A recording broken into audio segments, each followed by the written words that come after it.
Here we freaking go. Let me get this last little bit going. Hopefully everybody is ready. Oh, man, last time I was talking with Rob and them, look at what I'm doing now. We are doing it again. I'm happy to have this going.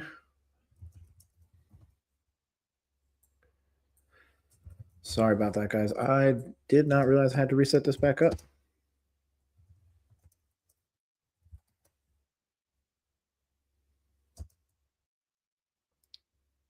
Okay, Bryce, 5th year.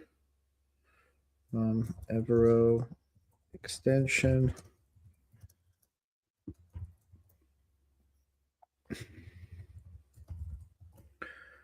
Okay, let's do that. Sorry about that. Let me get that. How am I? But yeah, today I'm really excited. I'm going to start streaming all the Hornets games, to be honest. We got a game coming up tonight that I'm really excited for. But in the meantime, I'm going to be doing some other stuff. I'm going to be talking not only Carolina Panthers, not only that, the future quarterback.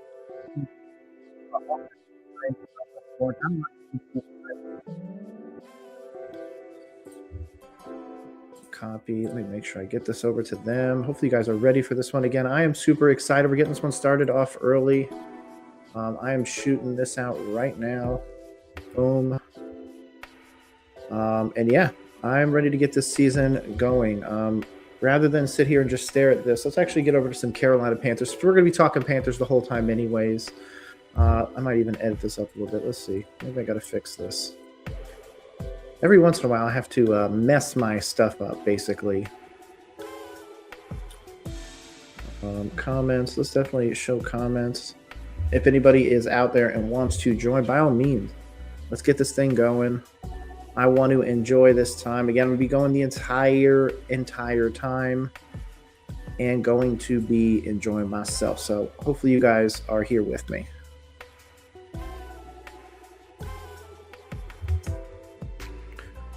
Boom, I'm live. Let's get this. Boom, boom. Man, it's got some bopping music in the back too. I just want to edit this up because I want to make this a little bit bigger for you guys. Be able to see basically the whole screen. I think all that's good. I think the rest of that is fine, right? Yeah. Okay, cool. I can hide this now, and let's get this. So yeah, obviously the Carolina Panthers went through quite a bit this season. Not only from the beginning of the season, obviously started off that Steelers, Texans, Browns preseason, and really we were looking at what was going to happen. We were seeing what this team was going to do. Well, not only what this team was going to do, but what this team was going to become.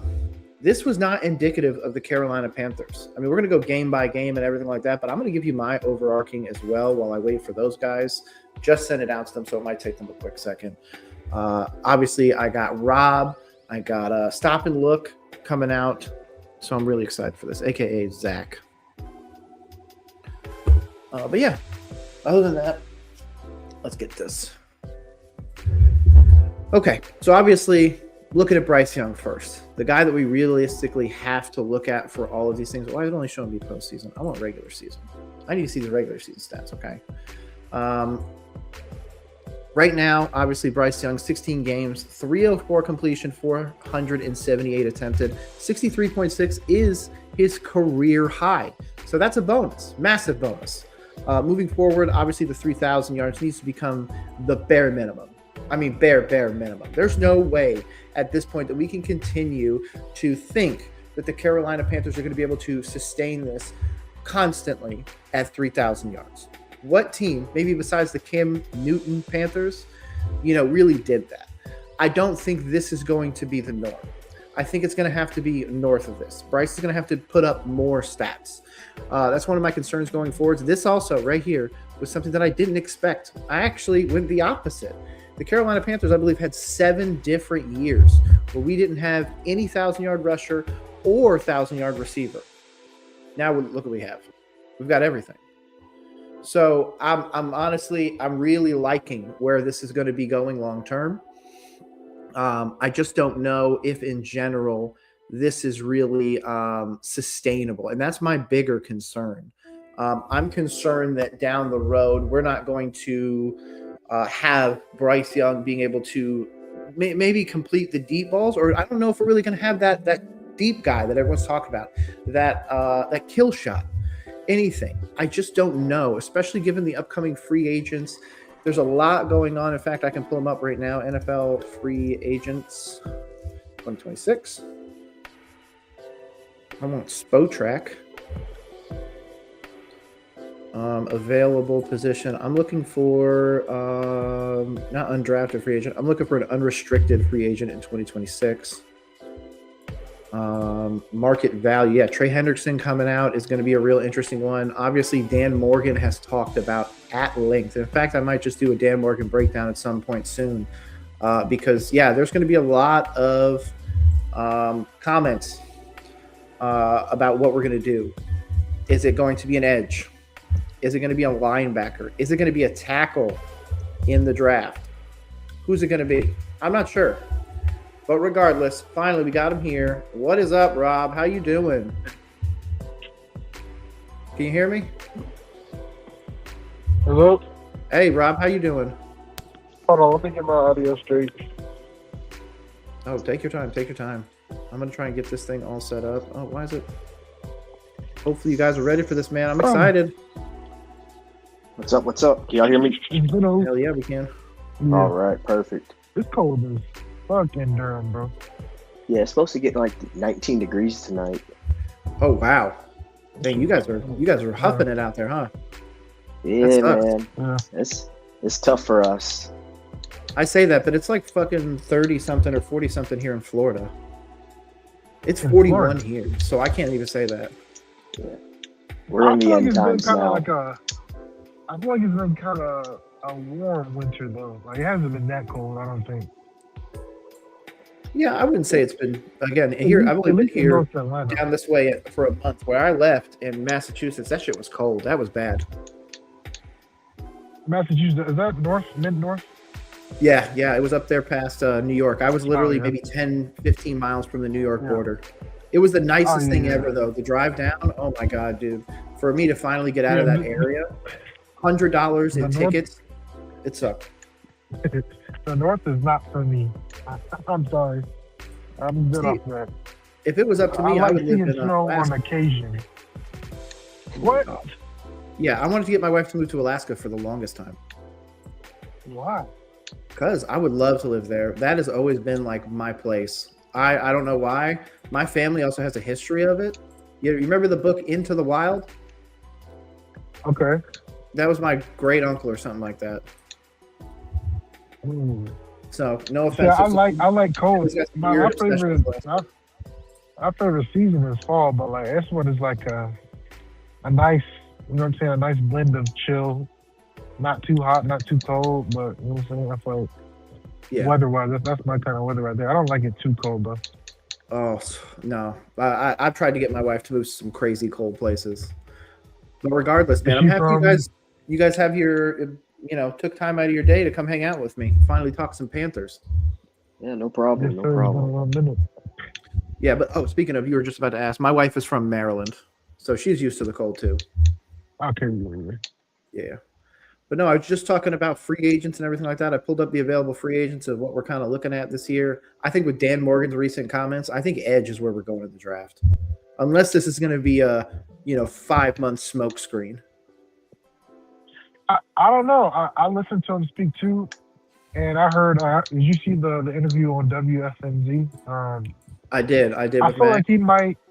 Yeah, I think he might target veteran edge rusher, especially because this draft, it's really weak in my opinion. It's one of the weaker drafts in like recent history.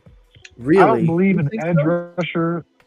Yeah, I don't believe there'll be an edge rusher worth taking at my team. Like. David Bailey will be off the board. Rupert Bain will be off the board. Cassius Howell, Dan Morgan is somebody who preaches about length. He's not a scheme fit. He's not a player that I believe Dan Morgan would take because he'd be a DPR, and we have Princely at DPR, so we'd be having 2 DPRs out of our top like 4. Like I don't think that's I don't think it's a team fit. I agree. Yeah, unless David Bailey or Ruben Bain falls, like, who would you guys be comfortable taking edge in round one? Honestly, right now, the only one that's coming up in most of these things is Cassius Howell. But I keep saying the same thing that you do. I think that he needs to have a crazy combine. I don't think that there's a scenario where he comes out of the combine being like a mid-tier edge and going at 19. To be honest, the one person that keeps coming up, and I don't even like it, but the more research I've done on him, the more I like him, is Kenyon Sadiq, the tight end from Oregon. I'm not even the biggest fan of taking a tight end for this team, especially given all of our other needs. But, man, he might literally just be BPA. Nah, Zach, man, speak on Sadiq. I mean, I'm just not. I'm not a Sadiq believer, unfortunately. Like, I'm right there with you, but my criticism for him was, is he a good blocker? And apparently he's a really good blocker. He is. That's so the thing. That's can block in my book. But my issue with Sadiq is like he's not particularly big for the position. Like he's like in relative in size to JT Sanders, maybe a little bit bigger. And I don't think he's gonna test as a really elite athlete to where I'm just like, okay, this is like when you compare him to guys like other guys that have gone in the first round, like he's obviously not Loveland, he's not Warren, he's not Laporta. I don't even think he's Laporta, yeah. So it's like are we just taking him because he's the number one tight end in the class and we kind of need a tight end, or is he actually like that type of prospect? Let me here's where I differ on Sadiq. Okay. Because if what you said was how I thought about it, then he'd be off my board in the round one too. But just from what I've heard, he's going to test like a freak athlete. He was on the Feldman's freak list. He had over a 43-inch vertical. And there are people who I trust saying he might run 4.45. So that's the thing. If he's a generational athlete at tight end, but he might just need to learn like the intricacies of the position, I thought you might have to take him at 19 if he's available. Yeah. Okay. If that's the case, we're talking a 43-inch vertical and 4.45, 40, whatever you said. Like, okay, then, but like I'm talking like if he's just like, okay, like he runs whatever he tight end runs, 4.7, 4.6. Like I'm not buying that. Oh no, in the first round. He's 4.7. He's off my board. But he'd be off my board in the second round if he's a 4.7 40. But at that point, you even go to guys like Max Clare, and like I can get the same speed and probably production out of a guy like him in a much later pick. I've been beating. Clare's pretty good. Yeah, my guy's Oscar Delp. I like Delp a lot. Wait, hold on, that's my guy. Don't be he's my guy too. He's my guy too. I like. If you want Yak, I think that's who we gotta go. Like I'm more of a fan of Delp later in the draft than Kenyon Sadiq at 19, depending on how the board falls, obviously. I agree. The big one that seems to be going is Stowers, the kid from Vanderbilt. I actually got it on screen right now. There's going to be some interesting ones. Delp right now is 123 on NFL mock draft database. So he's definitely a guy we can get much later. Yeah. You know what? I think Delp's a good play too. Like I've been high on him like since last year because he's a freak athlete as well. Like his acceleration is going to be like next level. I think he might have the highest 10-yard sprint of all the tight ends in the draft. Oh wow! And he's not going to get taken high because Georgia never threw him the ball. But if you like a Sadiq, wouldn't he be kind of like a Sadiq light as a freak athlete, developmental tight end? You know what I'm saying? Somebody who can get you yak. It was just explosive. It's going to be vertically explosive in our offense. My concern with that is what tight ends have we developed in Canales' or even Tepper's tenure? Basically nobody. Like even Tremble was kind of fringe developed at this point. So I don't even know if we can trust them to develop a long-term. Somebody's at least got to be viable at the position. If you're not better than Mitchell Evans, then what are we doing here? Because I think at this point he is tight end number 2. That's a good point too. I do feel like we've gotten a decent bit out of Tommy, like when we actually use him as a receiving threat. Like I agree. I don't know, I've seen some interesting flashes from Tommy. I agree. Yeah, he's the only tight end that does what the offense asks him to do when he's asked to do it. Like we don't really use our tight ends as primary weapons in the offense. They're generally just guys like, okay, Bryce Young he's his first and second read aren't there. Give him an outlet and try and get 4 or 5 yards out of it. Stay ahead of the sticks. Like that's really how we use our tight ends mostly. And like, if that's how we're going to continue to use them, I don't know if we need to go premium at it per se. But I agree with you. I think like we use our tight ends issue in the red zone and like, especially on short yardage. Like, I think this year we used like tight end leaks, where we would play action and have the tight end going up the seam after faking a block. Yep. I feel like we used them on that. I think JT was peppered with like a lot of underneath kind of stuff, but he really lacked the athleticism to do anything with that kind of pass. And you know what, Zach? I think Bryce kind of lost faith in the tight ends because a lot of times going back to last year even too, where he would target them down the field or like in the red zone and they would like drop a pass, like, you know what I'm saying? I'm just thinking of that pass he threw, that dime to the JT in the Cardinals game, and he dropped it. You feel me? Yeah, for sure. I think he lost faith in quite a few players. Honestly, like I don't think that's that was just exclusive to the tight end position. I think just the way things played out, he kind of lost faith in quite a few players here. But speaking we'll of, Rob Jones said offensive tackle needs to be a serious consideration in this draft. You guys really think so? It's a pretty DPA, man. Like I just don't. I agree with that. Tackle. Like, I feel like it's just like I'm smarter than everybody. Let's really take a. You know what I'm saying? Like, it just feels like a hipster pick to me. I agree with you, but the difference is I feel like I want to caveat off something you said earlier, Rob. Do you really feel like this draft is subpar? Because I really feel like there's a lot of names deep down this board. Like if I go on, I got it up on screen right now. If I want to hop into like a quick mock draft, I feel like we could get a solid tackle, third round. And I'm not talking like day one starter, but I'm talking about a guy that could at least go out there and, hold water for at least a few games rather than investing the 19th overall pick. So when I say subpar, I feel like usually when I'm talking about draft, I measure it from the top down. Like I feel like most drafts will have like the meat and potatoes of your roster. You can build the meat and potatoes, but like just like stars or blue chips or clear round one players, like after the top 12, you know what I'm saying? Like I think it gets kind of dicey. I guess you could be right, because then obviously you get into guys like Avian Terrell, the kid from Clemson. A lot of people really like him. You start to get into the Caden McDonald, the kid Ione or whatever from Penn State. I like Proctor, but a lot of people have him going like 28, 29 now.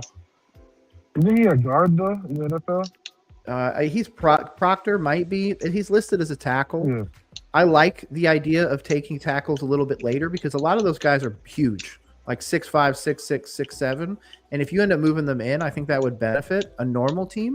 I don't know if it benefits this team because right now I feel like, especially the offensive line, we have a lot of questions. Robert Hunt, Damian Lewis, Ickham now hurt. Like we still haven't really truly decided on a center. Obviously, Cade Mays is probably that guy for a 2 or a 3 year deal. Right. So I don't really know. I personally, I would go at least one offensive lineman every draft period. But I do we've feel been like kind of behind on that. Yeah, we haven't drafted one since Chandler Zavala in 23. So if we don't draft one this year in the draft, meaning a non-undrafted free agent, then we won't have it. We will have not taken one in 3 straight years. So I really want them to break that trend. But I also keep seeing, Caden McDonald come up, the defensive lineman and stuff like that. And I don't know if it's really worth taking that when we just invested in Bobby Brown, Turk Wharton, all these other guys in free agency on, On the defensive line, yeah. Yeah, And we yeah. still And I got don't Ashawn. Yeah, I don't like Ashawn, but he did pretty well this year, or at least pretty decent. You can cut him and get $10 million. Yeah, I've been seeing that. I've been seeing a lot of people posting about what's going to happen with that, especially JD from 4-Man Rush. He's been going through a lot of that of who can, who's cuttable. I think Tommy Tremble's name also came up. So there's definitely some places that I do feel like we're going to make cuts. We're definitely going to be cutting at least probably 5-6 guys to save cap. But I just don't know where they go in free agency. Like, I'm looking at them now, and edge rushers, it drops off hard, man. Like, you start with Trey Hendrickson, Khalil Mack, a 35-year-old Khalil Mack, Hassan Reddick, Joey Bosa, and then at Danico Autry, Leonard Floyd, Yatur Gross-Matos, Draymond Jones. What about Jalen Phillips, Odafe Owe? Neither of them are on this list. Oh, Odafe Owe he's way down there. Yeah, Odafe Owe from the Chargers. He's expected to get close to $19 million.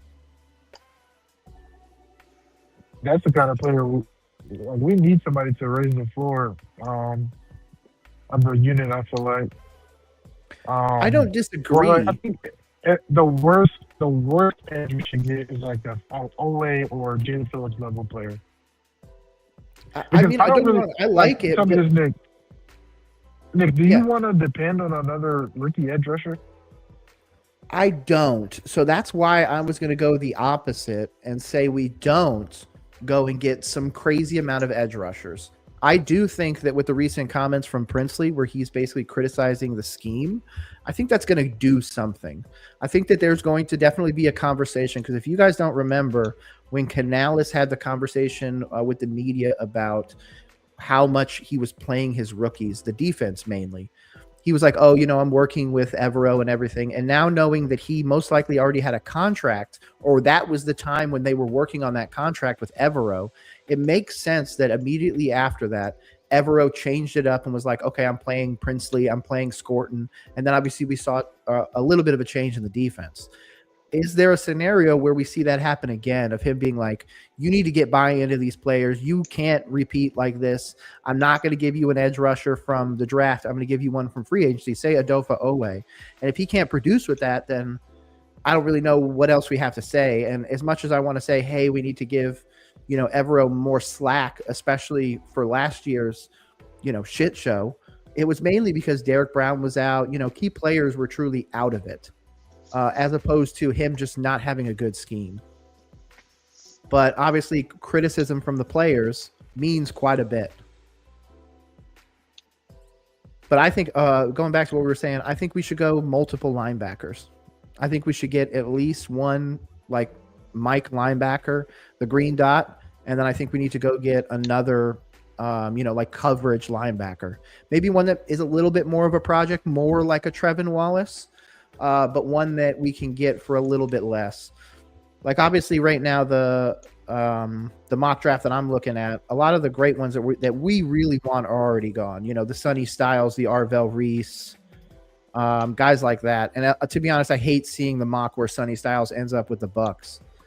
But I don't know if the team would be willing to, risk it on a guy like Mansour. I don't think they would be willing to take a first-round corner.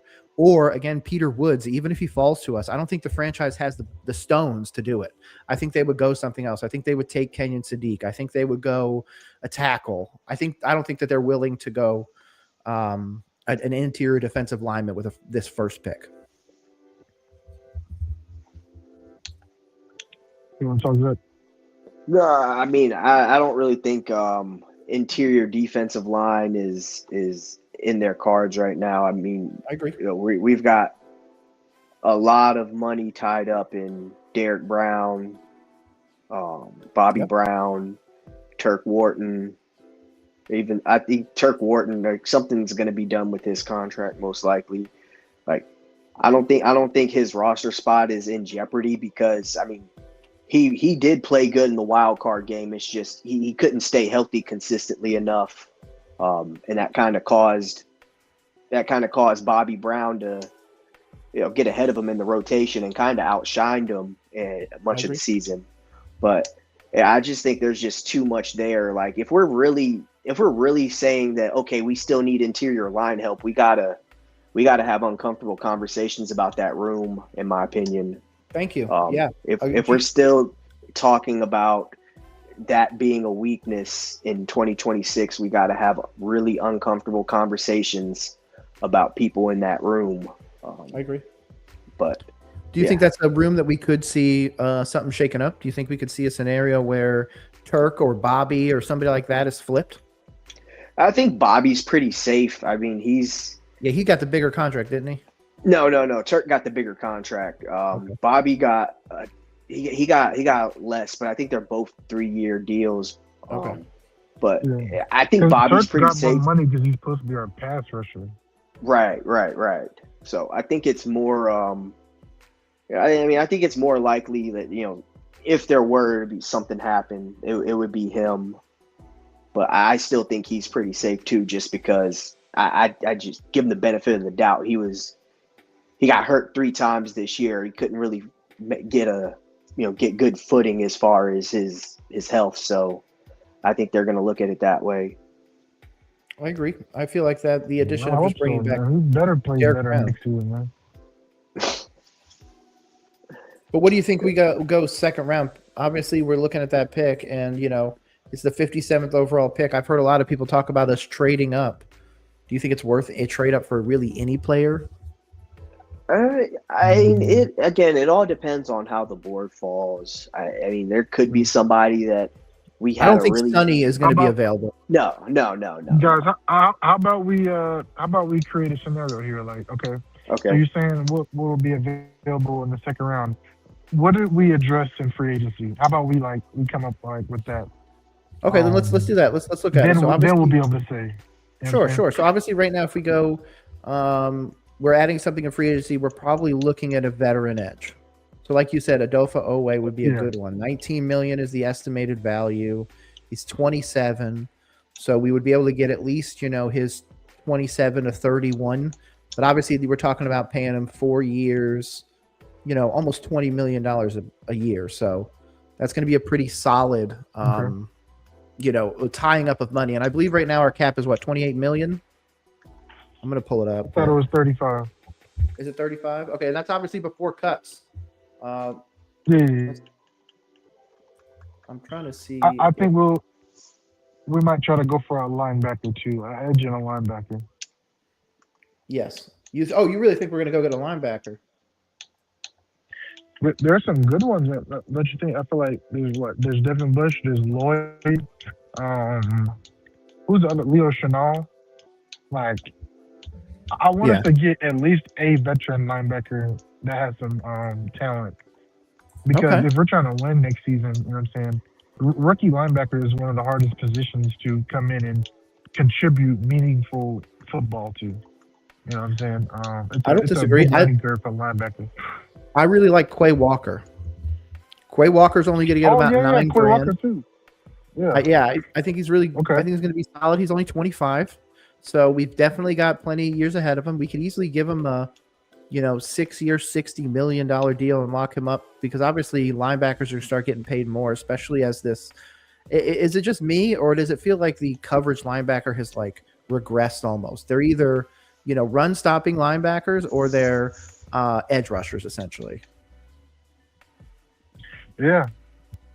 I just don't. Linebacker in general, I don't really see anybody else here that.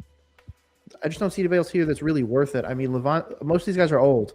Levante David, Bobby Wagner, Kenneth Murray, Caden Ellis, Matt Milano, Von Miller, Quincy Williams, Cole Holcomb. I just don't think any of those are worth it. He's truly the first one on here that I'm like, okay, that looks solid. We could actually build with him for a few years rather than just, say a 1 or 2 year deal. The only other one would be Devin Lloyd, but he's still 27. Or even Devin Bush too. Yeah. Devin Lloyd Leo looks Chenal Leo Chenal from the Chiefs. He was really good this season. Yeah. So they've got some options. I'm just this one is saying Spotrac is saying Devin Lloyd might get up to $20 million a year. That's shit. Jeez. For a linebacker? Yeah, that's what I'm saying. Like, if Quay I might Walker's have only to take him 10, off my list. yeah, this one's estimating him to be worth up to 20 million. I don't know how the hell they got that number.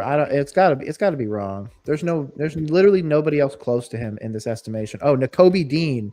That's another great name. But this says 15 million for market value. So 15 to 20. I'm not doing that for a coverage linebacker. Do we bring back Shaq Thompson? I don't think so. I agree. I just hate seeing him, on another team doing well. Yeah. What about Isaiah Simmons? Do we extend Isaiah Simmons? Yeah, I think he probably played his way to at least a 1-year extension. He's a special teams contributor, floor. Maybe they find a better role or a bigger role for him on the defensive side as the year goes on. But I mean, at worst he could be a very good gunner for us. I agree. And just in case, Rob, just in case you didn't hear, we were talking about Isaiah Simmons. Oh yeah, as a special team dates, you know what I'm saying, or somebody like a developmental linebacker, I like him in that role. I agree. Yeah, I think there's some names on here. Was Devin Lloyd all pro? I don't know. Was he? He has an elite PFF grade. Does he? Yeah, 89. It's like 5 interceptions. That's why. Yeah, so he's probably an all pro. That's why he's going to get the 20 million. The 20 million. Yeah. How old is he? He's 25. He's 25? I'm sorry, Devin Lloyd's 27.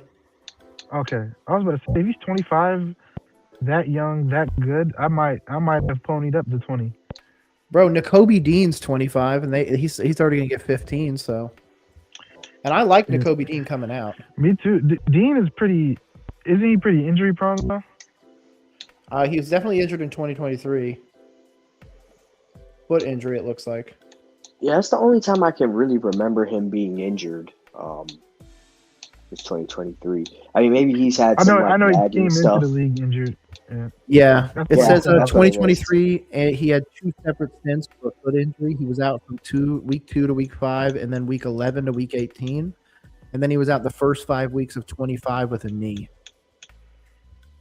Yeah, so he's missed like 12 games in his 3-year career. Yeah. That's a lot. 7. But he's missed. That's a good buy low. Yeah, he's missed 15 almost. Oof, 15. Okay. So he missed about 33% of his career at minimum. Okay. Yeah, but his average salary looks like 15 million. 4 years, 61 million is the contract that they're saying he's going to get. You think we could walk out with Nakobe Dean and Odafe, and like that'll be our 2 big signings, and then we attack the draft with that kind of mindset, or do you think we're going to be able to fit both of those guys? I think it's going to be one, and then we're going to have to supplement an offensive line. I think we're going to have to get rid of Corbett maybe, or something like that. I definitely think that there's going to have to be some offensive line movement. But if we went with that, I would be over the moon. I think Adowe and Nakobe Dean would be a massive win. If you told me that we were getting that, I would say we'd win at least one more game, 9 wins. And yeah, if that's the case, and I'm looking at the draft, you go corner.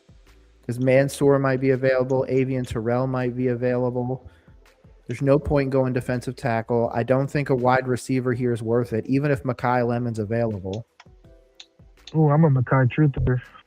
Don't get me wrong, I think it's great, but my criticism, and I'll let you guys try to convince me, is I just don't think there's enough target share out there to justify another first-round wide receiver.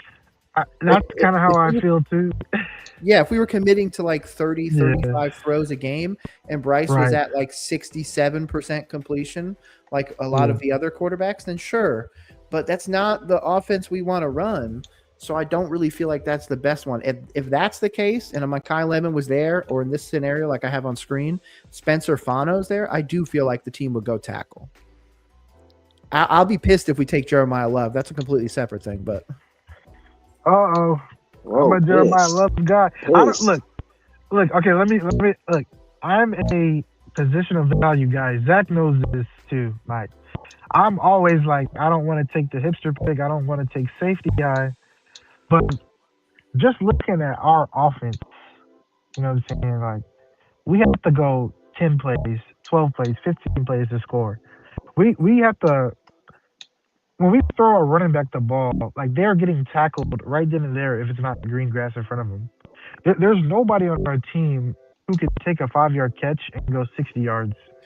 Like, Love would bring back 70-yard touchdowns to the bank. You feel me? Like, I think the value he would bring to our offense would be like, it would be insurmountable in my opinion. And I am never a round one RB guy. I just think what it would mean to this team, I think he would mean a lot. I don't disagree, but I feel like the yak thing is something we've been having the question of since Bryce has been here. And I feel like, you know, a lot of Bryce's best throws are what? Throws to the sideline where there's not going to be the opportunity of yak. And a lot of the times that we're seeing him miss guys like Chuba Hubbard, he's clearly missing them by, like, you know, it may only be 6 inches, but it's 6 inches in front of them or behind them. I don't know if it's necessarily just the running back that's a concern for it as much as it's also the quarterback. But I get where you're coming from. My concern with that is we have Chuba under contract. We just drafted ETN. Brooks is still under contract. And then we're going to bring in a first-round running back. So where do the 4 running backs go? And not just that, but yeah, Trevor Etienne would immediately go to special teams. He's not a special teamer that's going to be able to be a gunner or anything like that. He's going to get passed up for somebody else. So we're basically just saying, Etienne, you're gone. We're going to go with Jeremiah Love. Or this is why we're trying to, jack up Jonathan Brooks now, is to essentially be like, oh my God, he's going to do good. And when he does good, then we'll be able to flip him. Maybe that, but I'm concerned about first round running back. So I think I don't think anybody would be upset if ETN goes away. I agree. And we get something there. I mean, Rob knows I've been saying this for like the past 10 days at least, but I think Jonathan Brooks is an idea more so than he is an actual player right now. We have this idea of what Jonathan Brooks is, but after 2 ACL injuries on the same leg, you gotta pump the brakes a little bit until we can see something tangible out there. I think, and as far as running back straight explosives, I don't think it's necessarily just yak per se. It's just explosive runs. Like when you look back at the season, right? And Rico had his little, he had those games against Miami and Dallas. It really looked like he was providing something that the offense was lacking. There was a certain just threat to him running the ball where it's like, oh shit, this guy might take this run 20 yards, or he was like, it was just the threat of that out there. And generally, I love Chuba.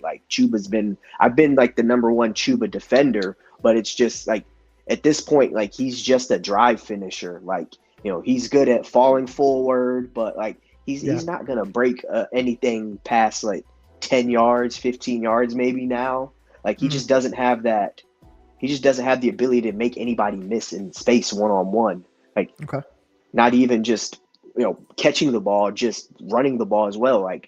I didn't think it was as big of an issue until I watched us play Seattle, and I was watching our guys are getting hawked down by linebackers. Yep.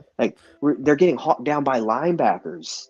And then you watch them have the ball, and they're just running by everybody. It's we don't have speed on either side of the ball. So you're telling me, I'm not going to turn my nose up at a guy that can hit a home run, at any point in the field. Like Rob said, we haven't had a guy be able to, get a 70-yard touchdown really since McCaffrey. Right. DJ Moore kind of gave you that threat out there, but DJ Moore was hit or miss as well. But like, there wasn't that consistent threat of an explosive play since McCaffrey. So it's just, like that's something that the offense misses. Like, Tet's great. Coker's really good. They could be a really great young wide receiver duo, but we still need that guy that poses an explosive threat in the offense. And do you feel like we should go running back over wide receiver? So in a scenario, say Mekhi Lemon or Jeremiah Love, would you rather go running back? If both of those guys are there, I mean, I'd probably go with the running back. Just because, I mean, like I would have said wide receiver probably like 10 minutes ago, but then when you started bringing up the target shares, I'm like, yeah, that's kind of a good point. Do we really need to add another first round wide receiver? Like, don't get me wrong, I think we need a wide receiver 3, tomorrow, but I don't think we can. I don't think we have to do that in the first round. I agree. Yeah, if you go back to go look at the target share, I actually have it on screen right now. Like Tetero and McMillan, Bryce Young had 478 total attempts. Tetero and McMillan had 122 of those. So he was a fourth of the offense. And after that, it drops off significantly. We're talking about Xavier Leggett's the next one at 64. Rico's at 50. And then Jalen Coker's at 43. Chuba right behind him at 39. Like Mitch Evans and Jatavian Sanders have 9 targets is what separates them. So I don't think that there's a crazy one, even if you were to say drop Kenyon Sadiq in here, or let's just go crazy. We get Jordan Tyson, any of those like crazy, level guys. So we're immediately going to have to change how we do our offense to accommodate that.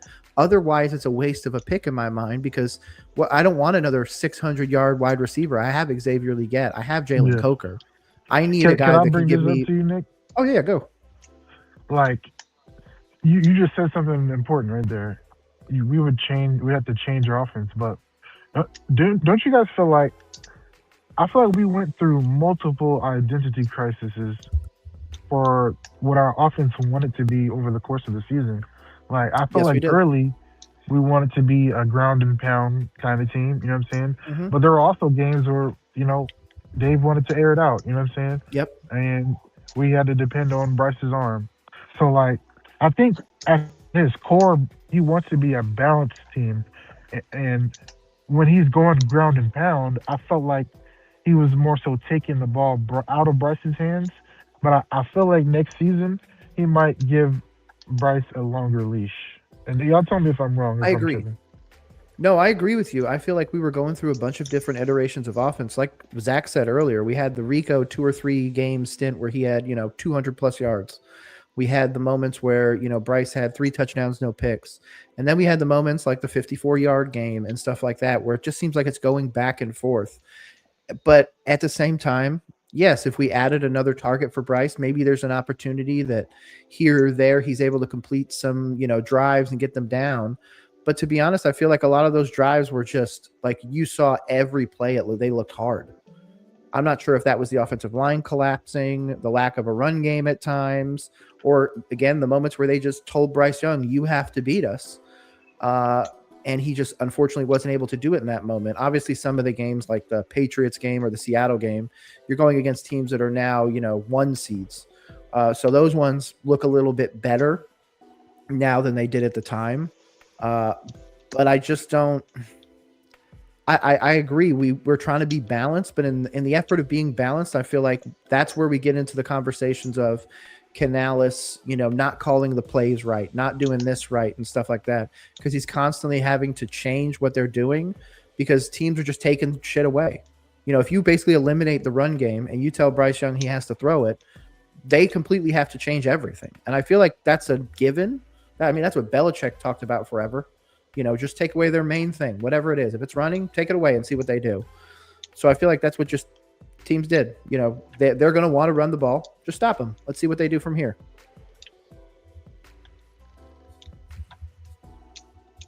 What do you think, Zach? Offense. It looked very hard at times, and then other times it looked easy. But I mean, I'm going to be a little bit more, I don't want to say lenient, but a little bit more understand. Like, I think that's just the product of, everybody's so young on that side of the ball. Like, we've got a young play caller, we've got a young quarterback, we've got a young wide receiver room. So, I mean, there's no, like, the veteran leadership on that side of the ball really is, coming from your running back, essentially. So it's like, I think everybody just needs to, just needs to get their footing under them as professionals. And I think that goes with handling the off season and the preseason the right way, on everybody's part. I agree.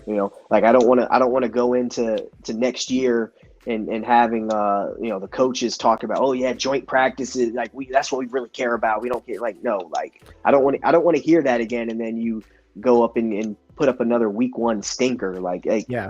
My patience for that is zero at this point. Like, I've seen us make the playoffs. I've seen us, go toe to toe with some really good teams. I don't want to see us, open up the season and just look like we don't belong on the football field.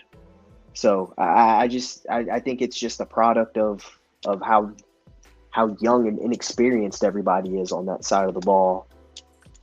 And hopefully the playoff run has given everybody some renewed confidence in, what we're doing or what we're trying to do. I agree with you 100%, man. It's, I think it's kind of like what you guys said. What are we going to do in free agency? Because if we go out and get a Dofa Owe, that immediately removes all the edges.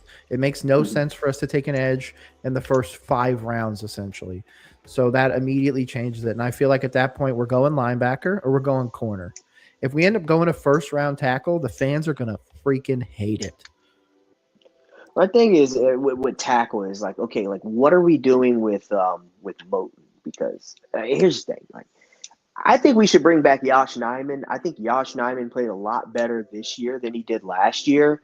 Yeah, I would say that. So where it's like I'm cool with it. Like if we just say, okay, Icky's fine, like he's gonna miss the bulk of next year, like let's just run it with Nijman. Like I'd be cool with that. I'm not saying, we should go out and draft a tackle in that situation. But what I am saying, if we are thinking about drafting tackles, like, okay, what are we doing with Taylor Moten? Because then that would make the Moten extension look even that much more silly, in my opinion, because, we knew or we heard what the medicals were saying about his knee, like his knee was falling apart. And we saw him pretty much on the injury report every single week for some type of leg injury. So it's just like, why did we extend this guy again? Yeah. Like, I get it. Like, you want to, he's been a Panther for life and he said he wants to be here, but it's like, it's a business at the end of the day. And if he's not healthy, it's not doing us any good by just giving him extension after extension, especially at the rate that we're paying him. I agree with you, man. And that's the thing. Like, I also don't know how everybody remembers like Ickham being this freaking great like tackle. There was a time when Ickham was like, a pretty mid tackle. Mm-hmm. So the idea that it's just going to be like, oh, Ickham's going to be able to come back in here after a broken ankle and do it at a high level, I just feel like that's not the case. I love the idea of taking a tackle. I just don't feel like the fan base. I think this goes back to my main reservation about next year. This year, we got 8 wins. We won because we snuck into a playoff just by a crazy rule for a tiebreaker. Either way, we made it, and I'm happy for that. If we come out next year and do anything less than that, that makes this franchise struggle even more because then we have more questions. Should Canales go? Should this change and all that? And obviously, I'm getting way ahead of myself. But I'm worried that could be another catalyst of like, oh, they took a tackle instead of taking this guy, and then all of a sudden we're back on this because I don't know if people are willing to accept the fact that this could be Canales' last year. I obviously don't think it will be, but it could be Bryce's last year. We could end up coming out here and putting up another stinker year and regressing, unfortunately. I hope not, but again, I think the fan base would be much happier with some sort of weapon or defensive key piece coming out of the draft with the first round pick. Second pick, take a tackle. Nobody's going to care. but that first pick can't be something unsexy. Like if Makai Lemon's sitting there and we pass on him for Fano because he falls for whatever reason, the fan base might lose their minds. Granted, we're still going to have to deal with Moten. We're still going to have to deal with all this other stuff. But I feel like also we could address the Moten thing. If Ickham comes back, maybe Ickham doesn't come back as a left tackle. He comes back as the right tackle, and we move Moten to the right guard because we decide to move on from Robert Hunt. 29-year-old, multiple injuries. Like, yes, we'd have some dead cap, but it wouldn't be that bad. We could, make this work for another 2 years. I just don't know. Again, yeah. I'm already getting ahead of myself thinking about next year. I just feel like we need something good for that first round pick. Obviously, I want Sonny Styles, but that shit ain't happening. No, I don't think Sonny's probably happening either. I mean, it would be nice, but I just think they're going to continue the theme of attacking defense and free agency. Because at the very least, like the positions that we all agree that we need on defense, like they're generally some of the harder positions for rookies to come in and learn, like edge rusher. Like we see edge rushers, there's a bit of a learning curve. We saw that with Nick Scorton at times. Obviously, we saw it with Princely. So like, even if it's a first rounder, do we really want to, bank on like risk that learning curve again? So, and then linebackers, like that's notoriously probably the hardest position for, a rookie to come in and learn, just because of all the different things that offenses are throwing at you, how the games are officiated. Like it's just tough for these guys. And I think we're in a position where this is our window. Like I understand we got in the playoffs on a technicality, but our window's here, and and we have to keep building on it. That's why I got frustrated when there was a creator on the timeline that was pretty much just okay with letting several starting caliber players either walk in free agency or cut them to save money. It's like, no, like we can't afford to do that, because it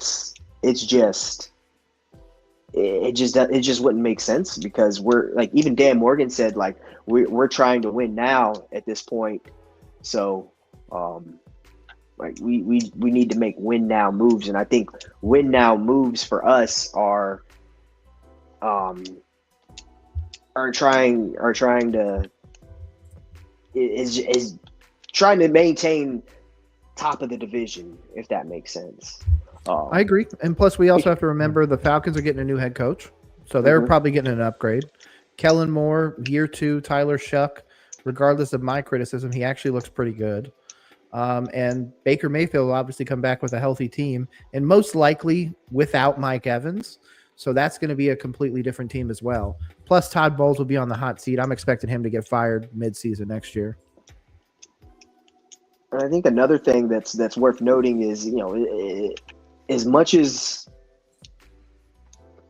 holes as we have on the defense, like for much of the season, that was the more consistent unit of the two. Like if you look at where each unit ranked league wide, the defense ranked mid-teens in most statistics. I think there were some 20s here and there, but if you look at the offense was like all exclusively 20s. So I mean, the offense still has a lot of work to do. So that's another reason why I'm not mad if once again we get a Makai Lemon, we get a Jeremiah Love. Like shoot, like if Kenyon Sadiq is this freak athlete that he's rumored to be, I guess. Yeah, I'm not mad at that, because like we're not there yet offensively. I'll say there's a lot of growing that needs to happen on that side of the ball, and I think Bryce. I think this is finally we're finally gonna get what we wanted from Bryce initially when we traded up the pick. I think the light bulbs finally went off.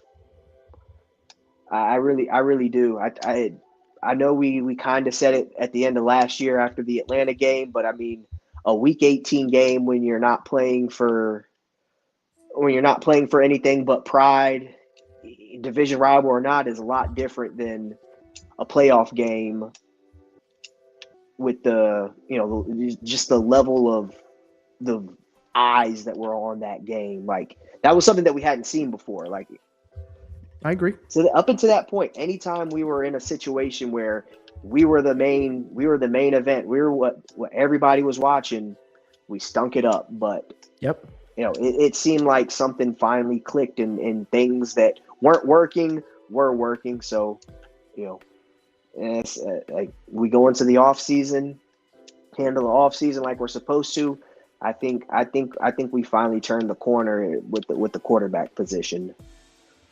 I agree, and I feel like Jake Delhomme hit it on the head when he was asked about the playoff game. He's like, it was a horrible thing that he said, and he even said it. He's like, I hate to say this, but I feel like somebody needs to go step on his ankle, because when you take away Bryce's ability to scramble, which obviously is one of his benefits, he's very good at that, being elusive. Not a true dual threat, but good enough. In my opinion, A+ in that department. I feel like he's a more anticipatory thrower, and he has to trust the receivers. Like you guys talked about earlier, he was definitely down on Xavier Legette, and then obviously Coker was out a while. And then once Coker came back, I mean, it seemed to pretty much click immediately. Obviously, he struggled. I think it was the first 2 games back, but once Bryce actually started targeting him, we truly saw it just come back alive. And then obviously the playoff game. Yeah. So I hate to say it, but yeah, I agree with Jake Delhomme. I feel like it should be a situation where you just got to tell Bryce, hey man, you got to put it all out there. There is no like you holding it back anymore. There is no like, oh, this or that. We can't make excuses for you. You're going into your 4th year. You've already got your 5th year option. Will be extended by that point. Like you have to put the best foot forward, and if you don't, you're not going to be in this league much longer. Because again, like I've told a lot of people, I was on with Black Cat Panther Pod the other day. Shout out to them. I was like, man, there could be a scenario where this entire franchise gets completely rebooted next year. I was like, they tied all the contracts to 27, so Tepper would only have to pay out 1 year of deals to all the coaches. Bryce would have the 5th year, and he would be rolling in with a new HC who would go take a quarterback and sit him behind Bryce until he's better than Bryce, and then he would slot that new quarterback in, and the new coach would roll off into the sunset. But I feel like that could be staved off with 7 solid wins. Like, yes, we could lose the division next year with 7 and still retain everybody as long as the offense takes that step forward. Because I don't think that offense can be 22 next year. I think it needs to be better. And I think that if it is that bad, that early, I feel like he will make the move to Brad Idzik. But I feel like Brad Idzik's a worse play caller, so I feel like it gets even worse. Yeah, I mean, if the preseason games this past year were any indication of what a Brad Idzik called game would look like, I'm not sure that's what we should be clamoring for. Honestly, that's what I'm saying. I'm hoping that the announcement today of Mike Berkovich being the pass game coordinator. Yep, that kind of opens things up, because it just didn't feel, it never felt like our pass game and our run game really married each other, and I think that was another point of of struggle for the offense. Like, yeah, and I think we had a run game coordinator, our running backs coach. He's our run game coordinator, but I don't think we've really had a pass game coordinator under Dave these first couple years. So I hoping that the addition of that position helps the offense as well. I thought we had one last year. Well, if we did, they either demoted him or let him go without saying anything about. Oh, excuse me. I'm trying to see who it was last year. I don't even know where I would look that up. Probably on the team page, you might have something on it. Yeah, but it's going to have the new staff, not the old staff. If I was looking at last year's. I'm trying to think of where it wasn't. Oh, yeah, Thomas Brown was 2 years ago.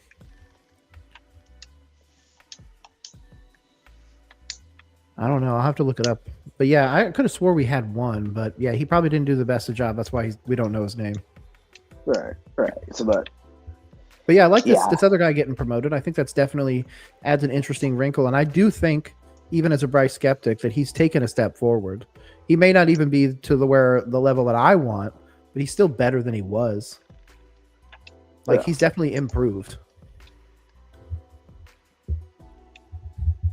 But if we went in that scenario and got a pass rusher or got a linebacker, the one person that keeps coming up the board, and I keep seeing him climb all of the things, a guy that I put out the other day that I was like, man, people need to watch out, is Red Murdoch. I actually just had him get drafted in this mock draft I've been doing on here, and I think he's going to be a Can I say something real quick? What? You said, like, as a Bryce skeptic, Bryce improved. He has, considerably.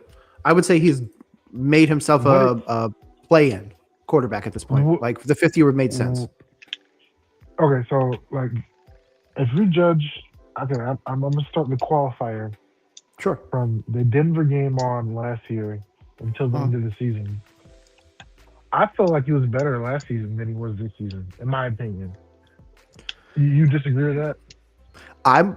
To be honest, I never really thought about that versus the 2 years. I feel like this year he's gotten more success, and the win columns are the thing that we talked about earlier. Like, there were 2 games where Rico Dowdle completely just took over the game. There was the Atlanta game where the first one where we won 30-0, that you go back and look at that, and that was mostly a defensive and run game. Bryce had a few moments, but it wasn't like he had 3 touchdowns, no picks or anything like that, and he eviscerated them.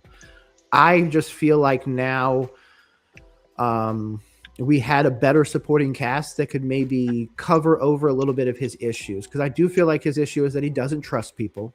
Mainly Xavier Legette, Jatavian Sanders, guys like that. And I feel like he does trust T-Mac, but the problem is people are going to bracket T-Mac. They're going to throw a safety over that way. Like, they're going to try and eliminate T-Mac from the passing game. So you have to go to the other guys. That's why we saw guys like Mitchell Evans and stuff like get a bit more balls their way this year. But I guess I never thought about that. I just feel like now people are looking at the win column in the playoffs, and they just give it all to Bryce. Right. When we were actually playing and losing last season, I feel like Bryce was putting the team on his back. I felt like Bryce was carrying more last season versus this season. It was more of a team effort. Like, I don't know. I just got a different feeling watching Bryce Young this season. I think it was more a roller coaster versus the last 10 games of last season. I feel like he was pretty consistently. Like, he was playing like a top 10 quarterback, in my opinion. He was, but that's the thing. I feel like is Bryce's biggest issue is he has these moments where, like, where he set the franchise record in passing yards. He has the moment like the Packers game from last year, where he, I think that was the 4 touchdown game or something like that. Or I'm sorry, the week 18 of the Falcons. I'm sorry, that's the game I was thinking of. So I feel like he's had these moments where he just explodes and then people just ignore the other ones. And that's where I feel like the fan base isn't on the same page with, like, what we want as a franchise. Because most of the wins definitely on Bryce's shoulders. There were some moments in some games where, yes, but those games are like a handful of them. It's not the majority. It's not anything. And if that was the case, then no offense, this team would have more wins if we could just put it on his back and he could do it. That's where I gave so much pushback, and I eventually just had to stop responding to it or stop engaging with it, was the game-winning drives. Like, game-winning drive, that's not indicative of Bryce being great. There was plenty of moments where, we were 3-7 or something like that, and Rico busted off a 15-yard run and everything. That's what kept the game going. Like, I hate the metric of just or game-winning drives. Like, a part of the reason we have to get a game-winning drive is because we couldn't put up points earlier in the game. Correct. Yeah, they don't care about the first. Overrated stat in my opinion. Yeah, and that's I keep equating it to the same thing about QB wins is not a stat. It's the same thing. Game-winning drives are not a real stat that people care about, and if they are, they're dumb because Caleb Williams already has 7. Is there anybody in the world that thinks Caleb Williams with 7 is worse than Bryce Young with 11? Nobody thinks that.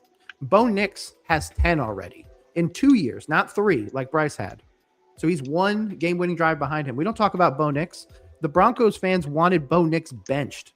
They wanted to go and talk about another quarterback at the beginning to middle of the season. And now they're the 1st seed. Like, I just don't get it. I feel like our franchise is so starved So I didn't mean starved to for get a you. star. I feel like I just got you started right there. No, you're good. And that's the thing. I've had to like check myself, to be honest. I wanna be a Bryce Young guy. I want to support him, but my issue is like the football people don't necessarily believe in him. The people that do are the guys that hop on TV and go, "I'm picking the Panthers this week." Carolina Reaper out to go, and then he throws 54 yards, and then they Like a go, gimmick. Yeah, like a yeah, yeah, gimmick. like they It's do like it a because it's like, make oh a my wish God, kid. everybody's betting against the Panthers. I should be the guy that doesn't, or the girl that doesn't. Like Kevin Wild. Yeah, which is I love them. They're hilarious. But like I don't feel like that's the best way to gauge the fan base or what the fans like really want. There was a scenario where fans wanted Matt Corral, where people wanted all these other guys, PJ Washington, and all these different quarterbacks. And no offense, none of them worked out anywhere else. But I do think Carolina is an interesting scenario of like what does work here. Cam worked here because he was bigger than the franchise. He could carry a team, 59% completion or not. He could carry a team to wins. If you want to give QB wins to somebody, Cam Newton is one of those people that I would be like, okay, I'll give you that argument. But when we talk about Bryce Young, we talk about a guy that over the course of his career is like 15 and 35 or something like that. Like that's where I hate using that argument because it's not fair for a guy like Bryce Young. But at the same time, he doesn't give himself any help with that. When we see some of these games, like again, I'm going to keep bringing it up, the 54-yard game.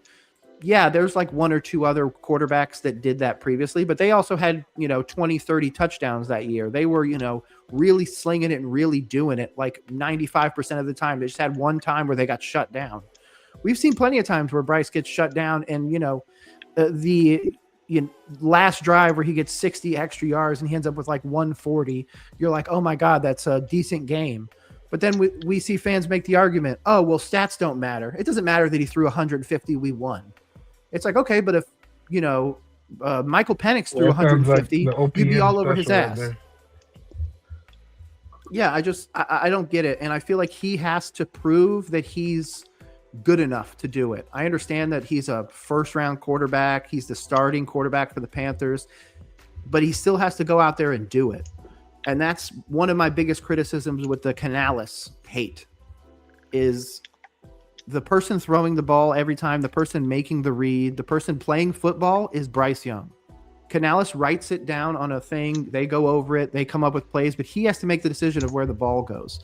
So at times where the drives just fall short and we see Bryce take a check down, that's not Canales going out there and being like, oh, go out there and pause for 2 seconds and then throw the check down. And if that's the case, we have to have an even crazier argument that the quarterback needs to be told where to throw it. And that's something that I would be like, just fire Canales if he's telling him that. But I don't know. Sorry for the long rant. What's your take on that Bryce Young spiel, Zach? I just don't. There's a lot of opportunity with this team, but I said it. Oh, let me get this off. I said it after the Saints game. I said we should take the 5th-year option because it solidifies the amount that we have to pay Bryce. He didn't make multiple Pro Bowls, so we don't have to give him the higher salary. He's just like CJ Stroud. They're going to get $29 million for the 5th year, and then just let it play out. You have 2 more years of figuring out if he's going to be the guy. And if, again, he regresses at all, he's not. It's as simple as that. I don't think there's a scenario, where we get out of this season or this next season with, say, 7-8 wins. Say, for example, the exact same scenario happens. We end up back in the playoffs, 8 wins, the whole bit. I don't feel like there's a scenario where the franchise would then look at the next draft. Not this draft coming up, but the following year. Still retaining Canales, still retaining Evero, all these things, keeping all these pieces together and not drafting a quarterback as a Hail Mary. As being like, if we don't figure this out this year, if we don't get the 9 wins, the 10 wins, we're not going to be here. Because I don't feel like Tepper's going to let 7-8 wins continue. That's not good enough.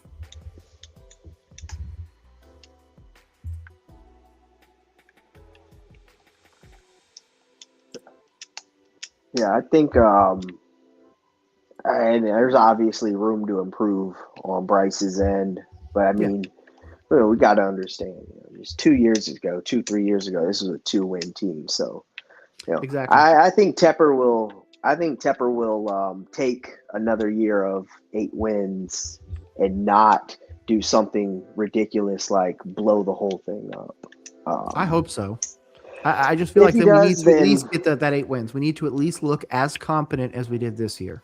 If that's the case, we deserve another 2-win season, another several 5-win seasons. Like, I think we went through what we have rule for 3 seasons. Like, the back half of the roster still has his fingerprints on it. Like, we're very devoid of talent. Like, and I couldn't agree more. I've been saying this. Rob has heard me say this, seen me say this several times. That 2 years ago, this was a team. 2 calendar years ago, this was a team that won 2 games. Yep. Did not own its first round pick. Mm-mm. And then missed on the entire 2024 draft. Used its top 2 picks on Xavier Leggett and Jonathan Brooks. So we're basically playing without 2 first and a second round pick. We are basically playing without from a season ago. Guys that are supposed to be key contributors on a team we're playing without, and we won 8 games this year. Like, I think people are they're like downplaying how significant of, I don't call it an accomplishment, because I mean we played out of our skis. But like it's like what we did is just like that's just like not something like people aren't understanding that how bad this roster is from top to bottom, and we like how many coaches are coming in here and winning 8 games with this roster? How many quarterbacks are going in here and putting and breaking franchise record with these weapons? Like, it's not many. Like, we have to give Bryce and Dave their credit at the end of the day. Like, you're right, but my criticism of that would be, I have them pulled up right now if you happen to look on the screen, but I pulled up the 2023 schedule. Bryce Young's averaging like the same amount of yards per game. So like, it's not even like he's taken the massive jump forwards. He's making better decisions. Like, I'm looking at a bunch of these 204 yards. His best one's 361. His lowest one is 94. So I'll raise you. How many of those games were we down by so much that we had no choice but to pass the ball? Exactly, and that's where the little bit of inflated numbers comes in. So yeah, that could be the argument that he had even less. But if that's the case, then yeah, I agree with you. And I'm not saying I don't. I think that Fitterer destroyed this team for years. Like, yeah, I just think like it's such a bad operation. Like, I think like as a rookie, Bryce probably had like 1 or 2 games where it gave me like hope on what he could possibly be. Like, other than that, it was just like, all right, like, what are we doing? Like, Adam Thielen's not a number 1 wide receiver. DJ Chark shouldn't be in the league. Like, it's just a bad. You're better than me, bro. A bad system. That 2023 season didn't give. I give him the Packers game. I give him the Packers game that year. It was alright. It was good. Even the Packers, that was to me. That was a good game. But good. He played good that game, but it didn't look like a number 1 pick to me. Like, still, like, in my opinion, I know people give me flack for that. It didn't look like even the flashes we got from Cam Ward. I don't think Bryce's rookie season was Cam Ward. Cam Ward is a lot more physically gifted of a thrower, to where it's like, I don't think there's very many quarterbacks that can, match the, if you put like a highlight tape of all the throws that he made, whether it be incomplete or completed, like, there's not too many guys that are going to be able to match that, those throws that he made. If that makes sense. Like, he's just an otherworldly thrower of the ball. And he had a bad situation around him too, but just going back to us, like, we tore apart everything this roster might have been able to have that could have helped him. We had a running back that was a there's a future Hall of Famer.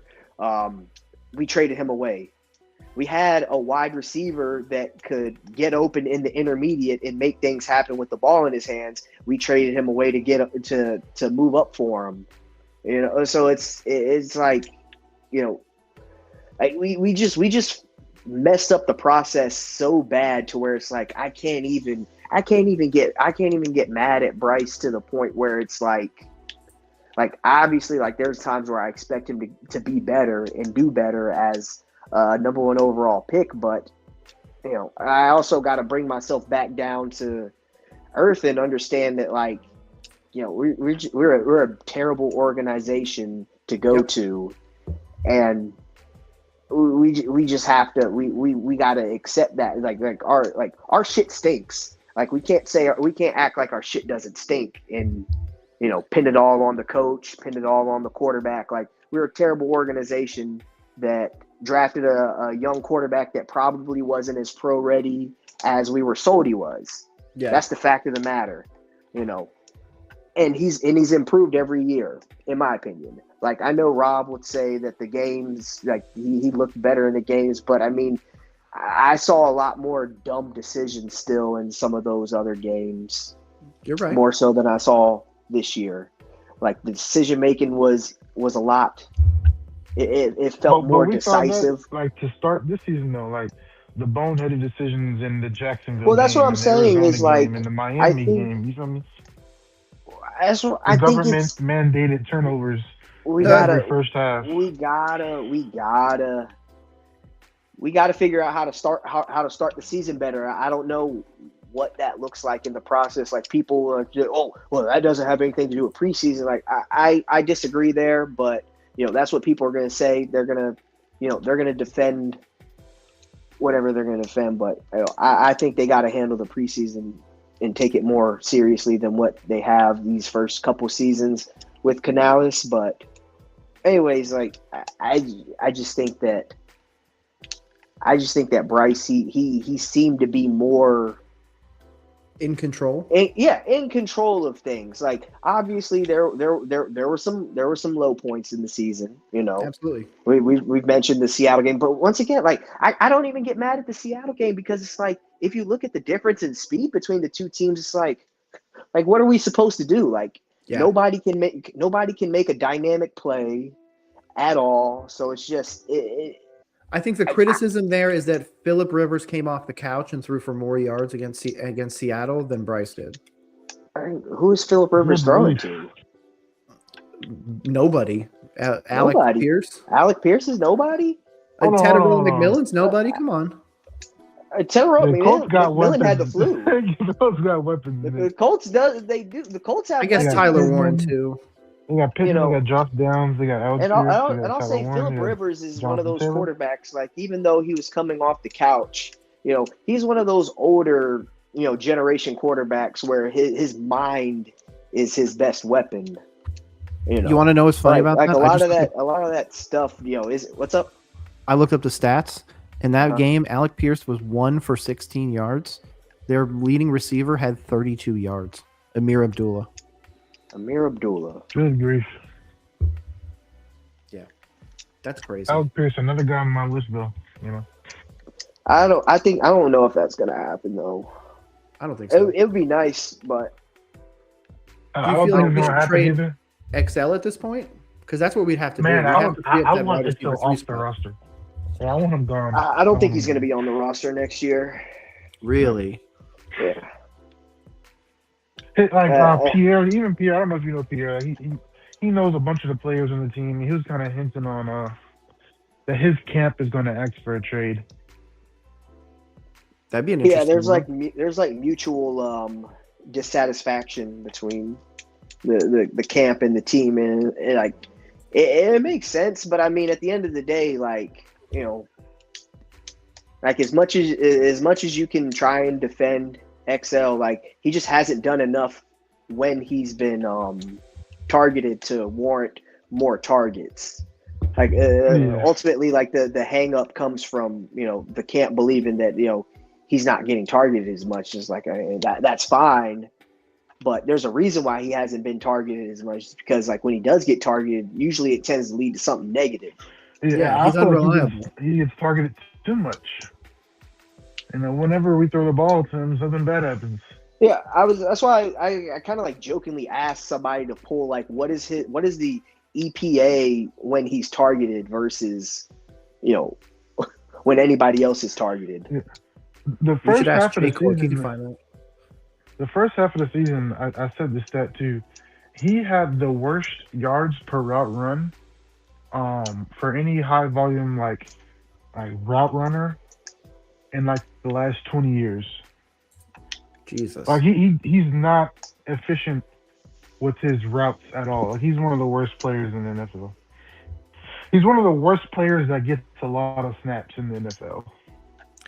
Yeah, because he definitely got him. I mean, he definitely got 20 less targets this year, which isn't the worst thing considering we added T-Mac, but the fact that you ended the year as a first-round receiver in your second year with 363 yards when you played 15 games blows my mind. Yeah, that's like. Did Coker outgain him again, or? Yeah, Coker ended up outgaining him. Yeah. Coker caught him after week 18. Yeah, 394 to 363. That is insane. And he played like what? Yeah. Coker played 11 games. Yeah. Okay. He played 4 less games. And you also gotta think, it took Coker a couple weeks to get his legs under him.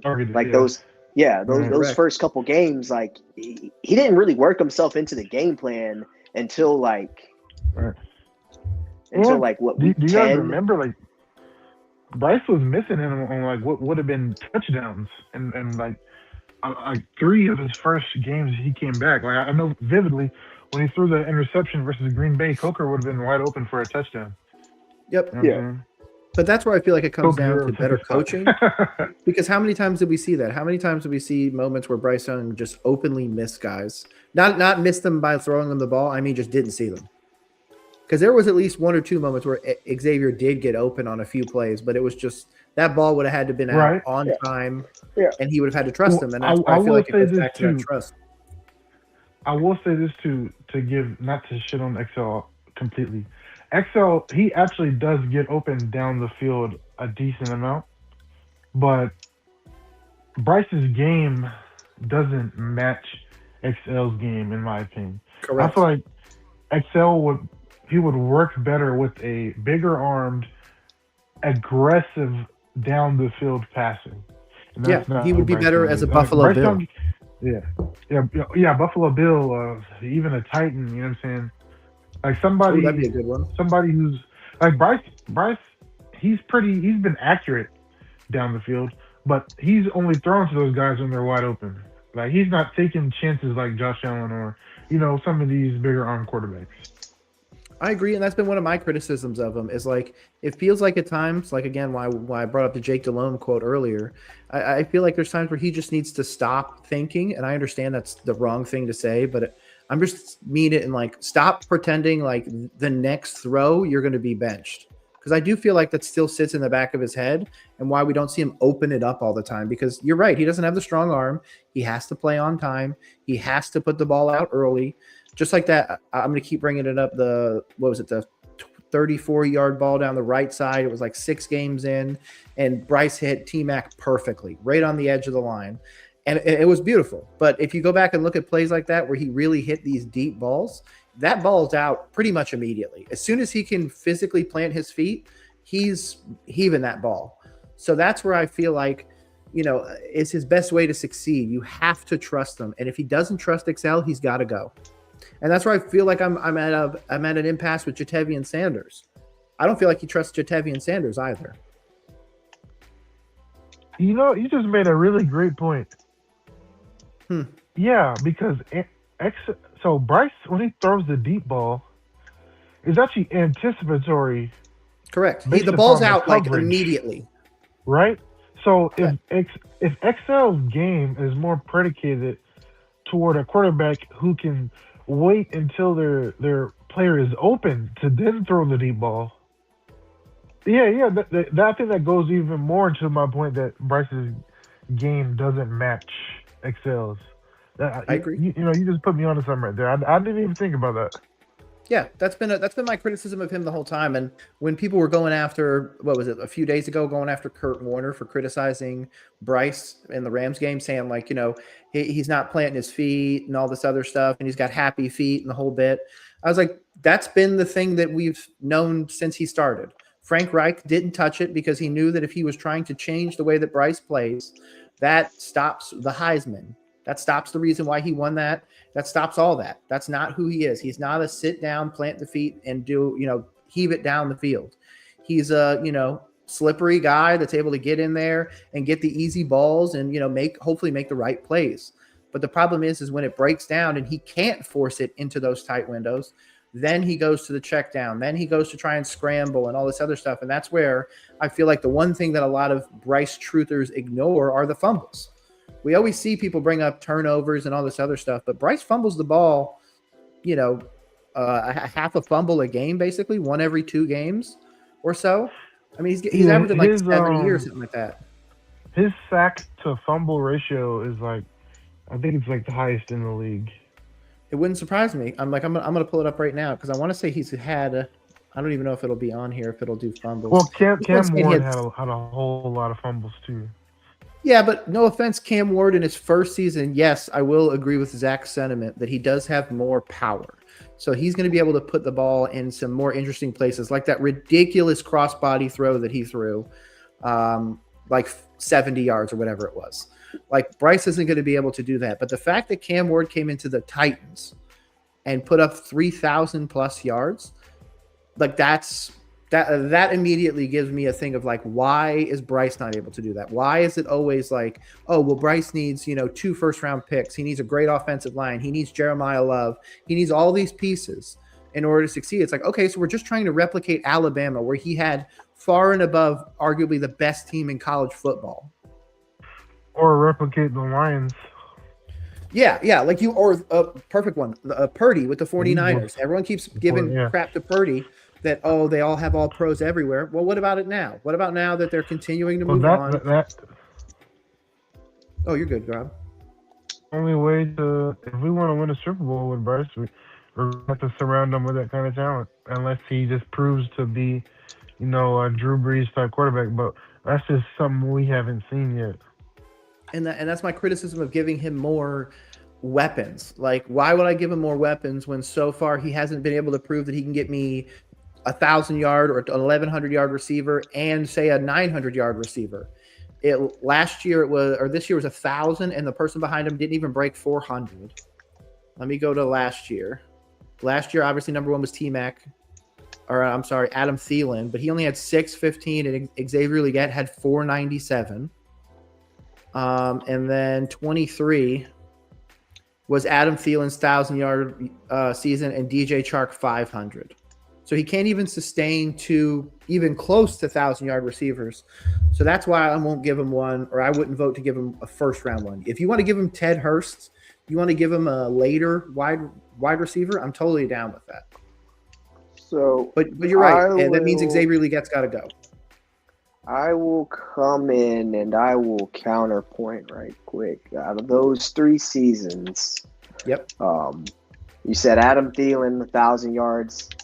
DJ Chark, what is it, like 500? Just under 5. DJ Chark's not in the league anymore, dog. Like, he wasn't. DJ Chark wasn't good when we got him. I wish I could go pull my tweet. DJ Chark was not good. Is not good. Last year, Adam Thielen probably would have had 1,000 yards if he didn't get hurt.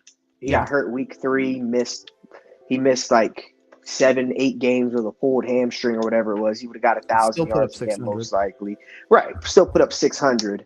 And then this year, like, the guy that would have been our number 2, Coker, got hurt. He gets hurt and he misses a bunch of times. Like, I think you're putting a lot of emphasis on what Bryce isn't doing versus like just the terrible players that we've surrounded him with.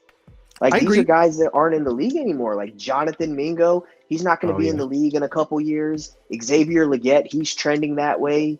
You know, Adam Thielen, he was our wide receiver one de facto. Like, we had nobody else. So it's like, I guess we got to throw it to him. He was the only person that was worth a darn. You know, DJ Shark, not in the league anymore. Laviska Shenault, he's a Birmingham Stallion now. Like, these aren't NFL quality players.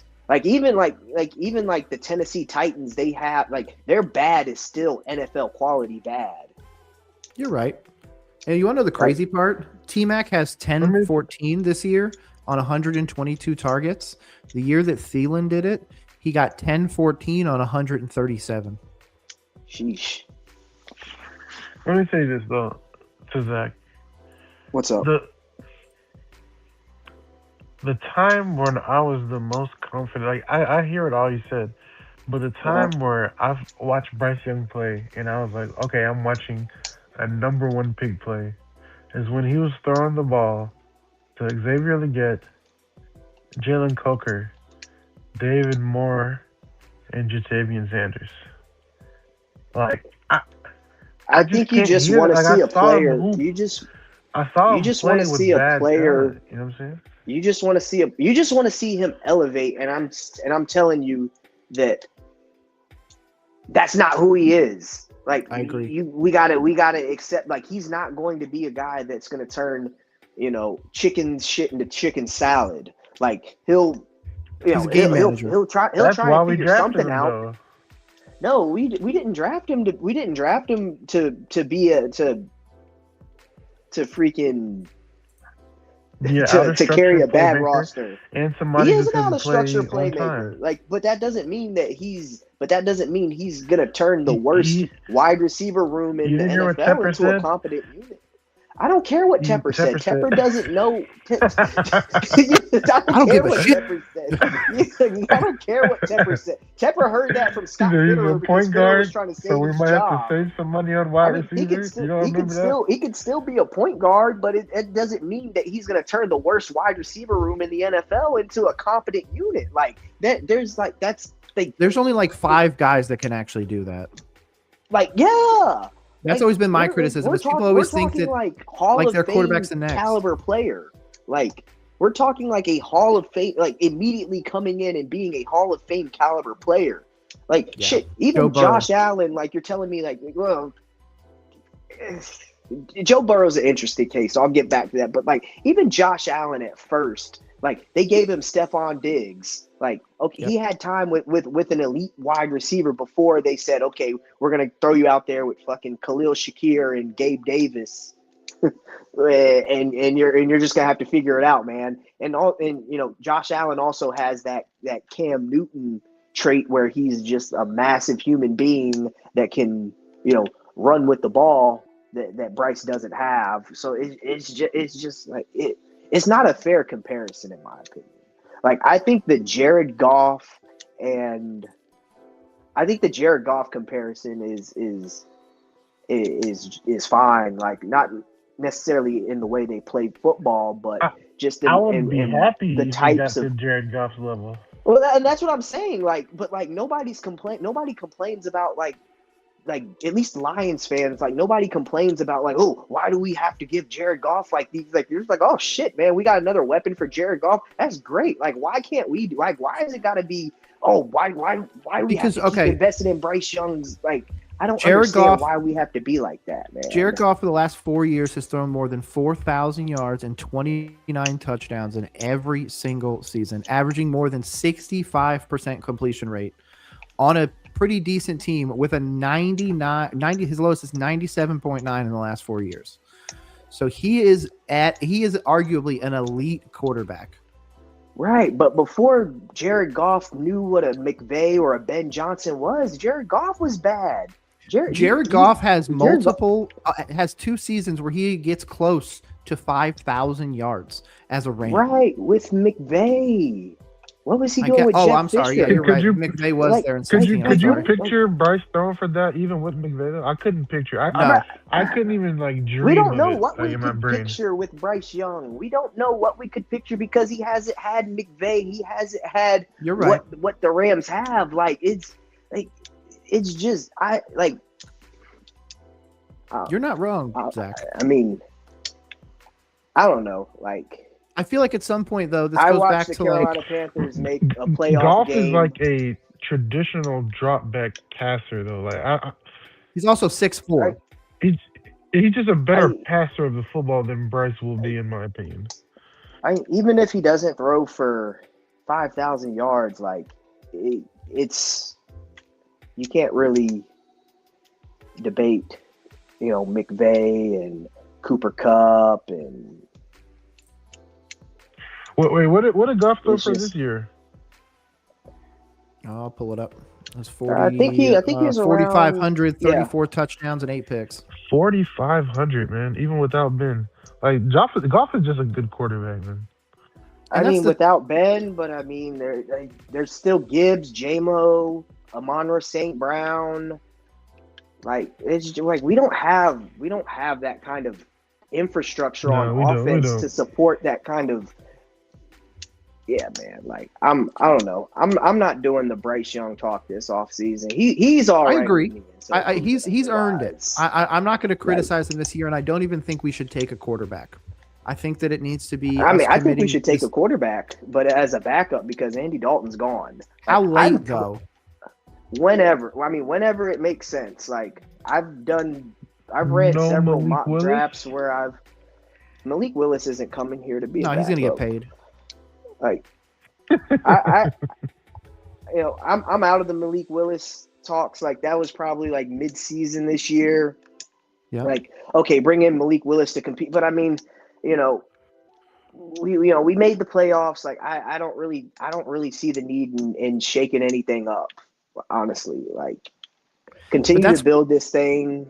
Mm-hmm. And see where it gets. Like, if we continue to try and build it and it doesn't work out, then we just hit a complete reset button. But I don't want to do the new quarterback and I just don't want to keep trying to throw darts at the board. Like we got to figure it out, and we got to figure it out the right way. I don't want to put another young quarterback in a situation where the offense can't support him. Like I want the next, if we do need a next quarterback, I want them to come into a well-oiled machine. Then maybe we take a tackle first round. Maybe. Yeah, I feel like it's going to be hard to actually build that because we missed on so many picks. Like we missed on every pick after Bryce Young in that draft. Like Mingo used garbage. Yep. We missed Sanders. on Xavier Good. We missed on Jatavian Sanders. We missed on Jonathan Brooks. We missed on all those players, and it caused us to spend a lot of money in free agency. So, what I'm saying? We can't even bring in too many guys. I don't know. I just feel like, let me not get too doom and gloom here. Let me shut up. Let me stop. No, I think that there's a viable option, to be honest. I think that we'll probably look at coverage linebacker as a veteran. I do think that that's where we're going to go. So I would love a Quay Walker, like we talked about earlier, or I would love a Nakobe Dean. Those are my top two. Anybody out of that, we are starting to take B-plus guys, in my opinion, and then obviously it drops off heavy from there. I don't think a long-term deal for a lot of these coverage linebackers or these mics, they're going to be able to come in here. Like you said, it's really hard to find a linebacker that's going to be able to immediately come in year one and really do it at a high level. The only one that I really be willing to risk it, because he's going to end up being a third-round pick, is going to be Red Murdoch. That's literally the only one. I think Jacob Rodriguez is going to go top 50, so that's going to have to be an early pick, and that one I would say he's probably good enough to start. But outside that, we're going to have to get him in free agency, and then I think it could be a scenario where we're going after an edge in the draft instead. Or a corner. But again, I feel like we can get a second-round corner that's just as good.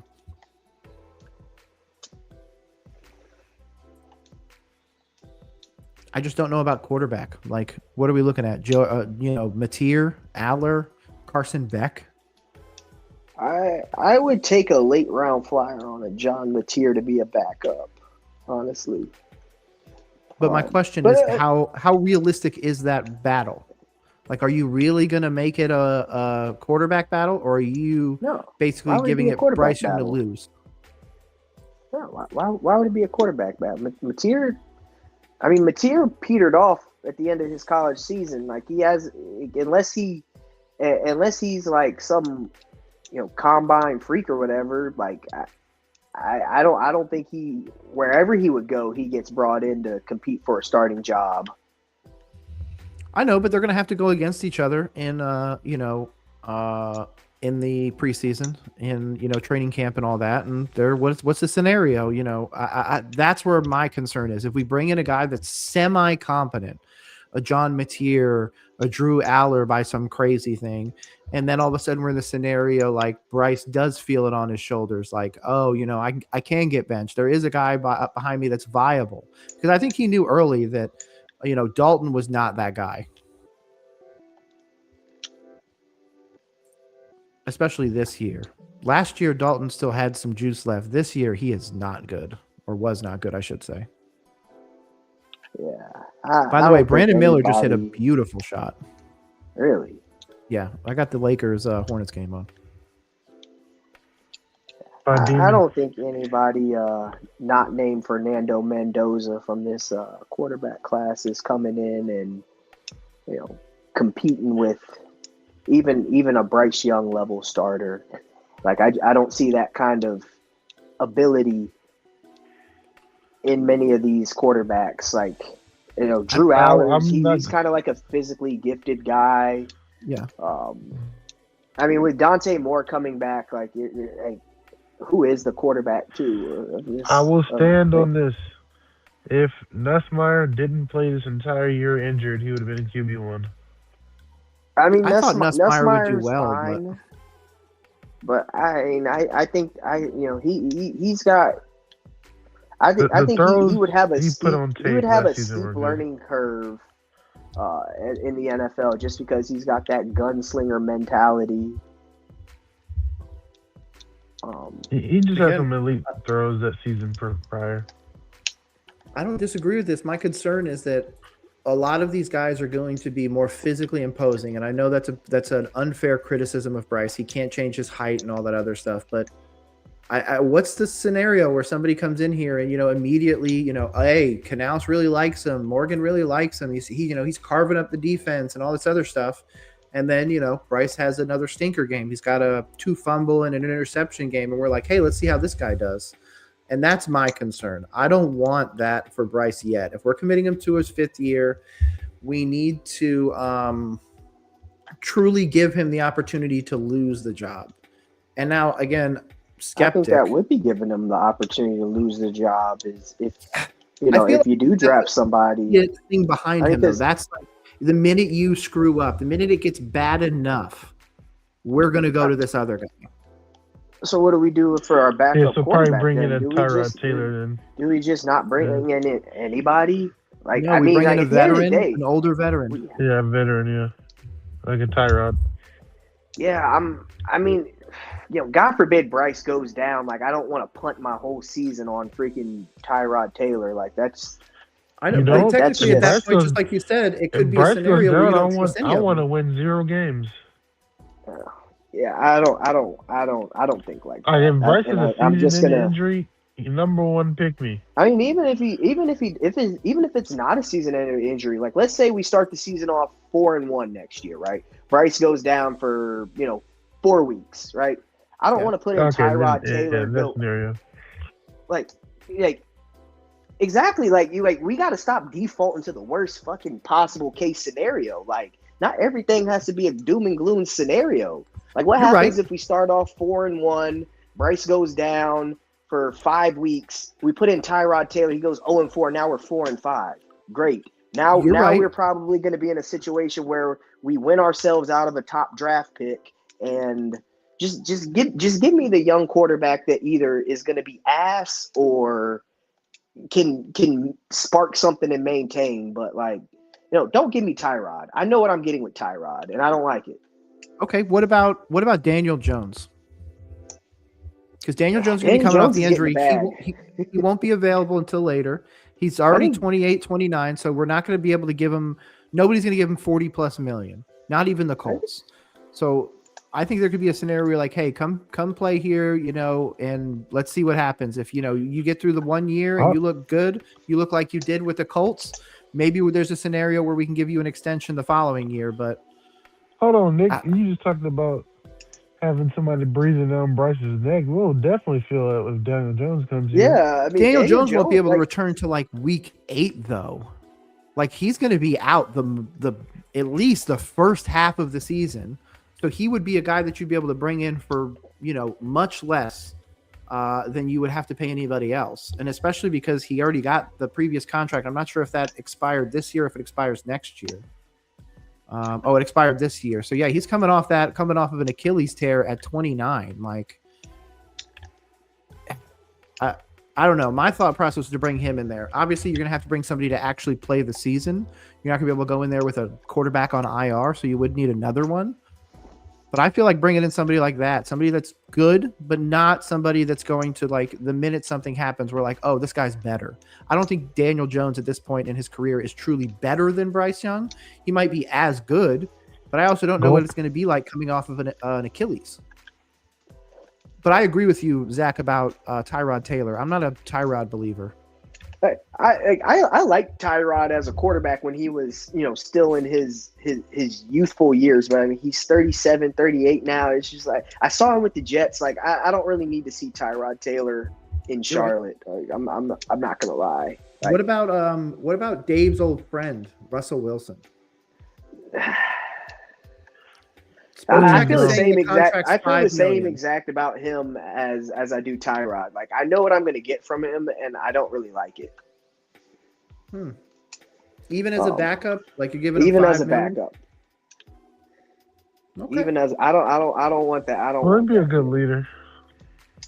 That's my thought process, and that was my criticism. Bring him in as like an offensive scout or something. Like if you want leadership, like okay. I don't really want the idea of him possibly having to play games.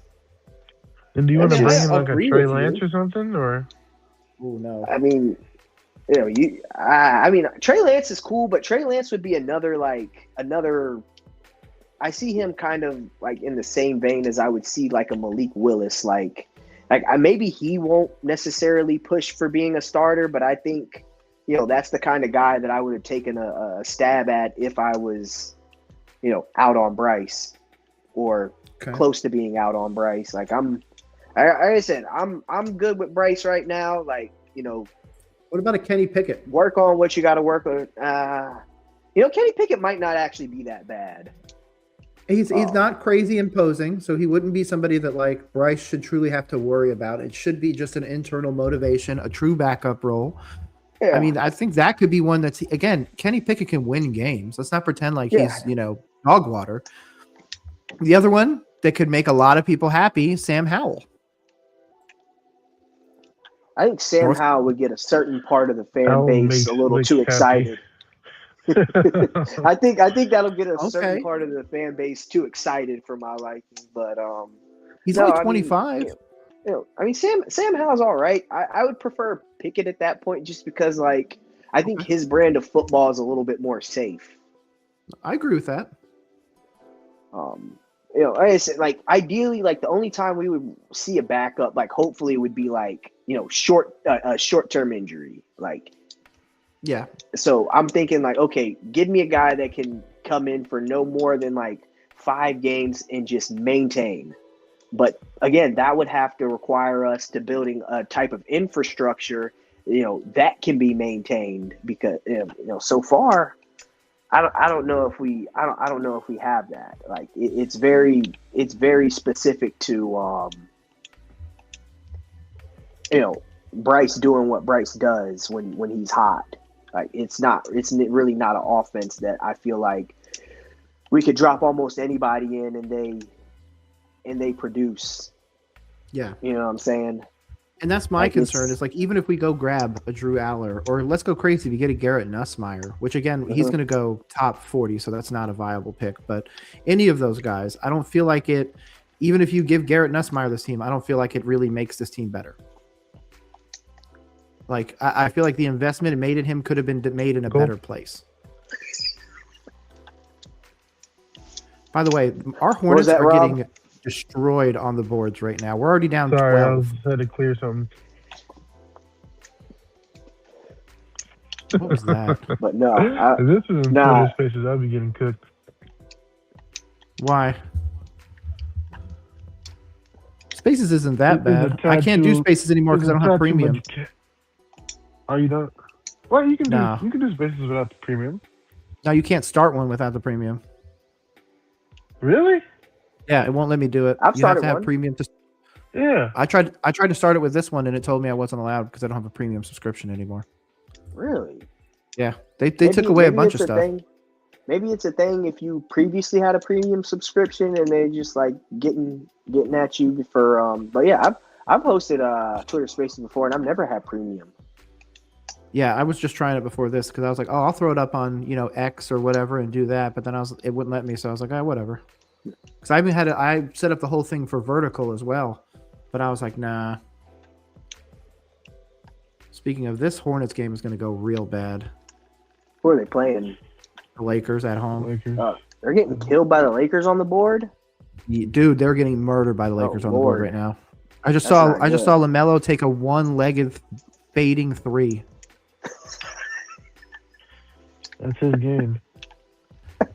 There's a whole thing in the Hornets fan base that want to get rid of him. So I don't know where I'm at with that.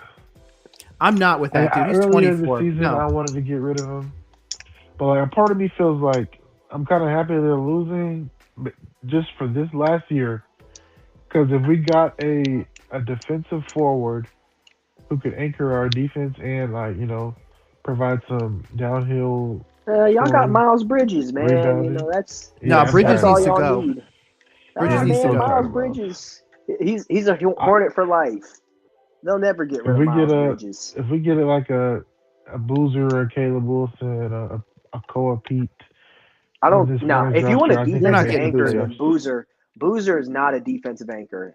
And I say this as the as a diehard Duke fan. Defensive player though. He's not good defensively. He is not good defensively. I thought Boozer's like a top 5 pick. He is. I think he'll probably be a top 5 pick, but I don't think he's a good defender. Really? I feel like he's a smart defender. Did you not watch what was it, a Louisville game where he literally let that center just shoot uncontested threes back to back to back, wouldn't even put a hand up in his face. I feel like Boozer. It had to be the game plan. No, it wasn't. No, but I don't know. You do it once, all right. But if you're just not even trying to get out there, I feel like Boozer's just. He's not. I feel like Koa Pete would fit more. What the Hornets would need from that defensive anchor. I think Boozer, if you want another scorer, which I don't think the Hornets need. I don't think the Hornets need another guy that can get you 20 to 25 points. I think they need to, they should focus on defense a little bit more, but I agree with you. This one has Cameron Boozer going second overall and has Koa Pete going to the Mavericks while we take Mikel Brown Jr., the point guard out of Louisville. If we take a fucking point guard, I'm going to fight somebody. Well, that means LaMelo's would be trading LaMelo, yeah. Yeah. I don't see why, though. And who are you trading him to? For what? A lot of people are saying to go after Sabonis. Sabonis? Yeah, that's been the big one on Hornets Twitter. I would rather trade for Anthony Davis. I'm not going to lie. What? Get out of my face with that. I don't know, man. I mean, I feel like Anthony Davis. Anthony Davis is a defensive. Yeah, he's definitely going to give you deep, but he's only going to give you 20 games a season at this point. He'll stub his toe and he'll miss a month.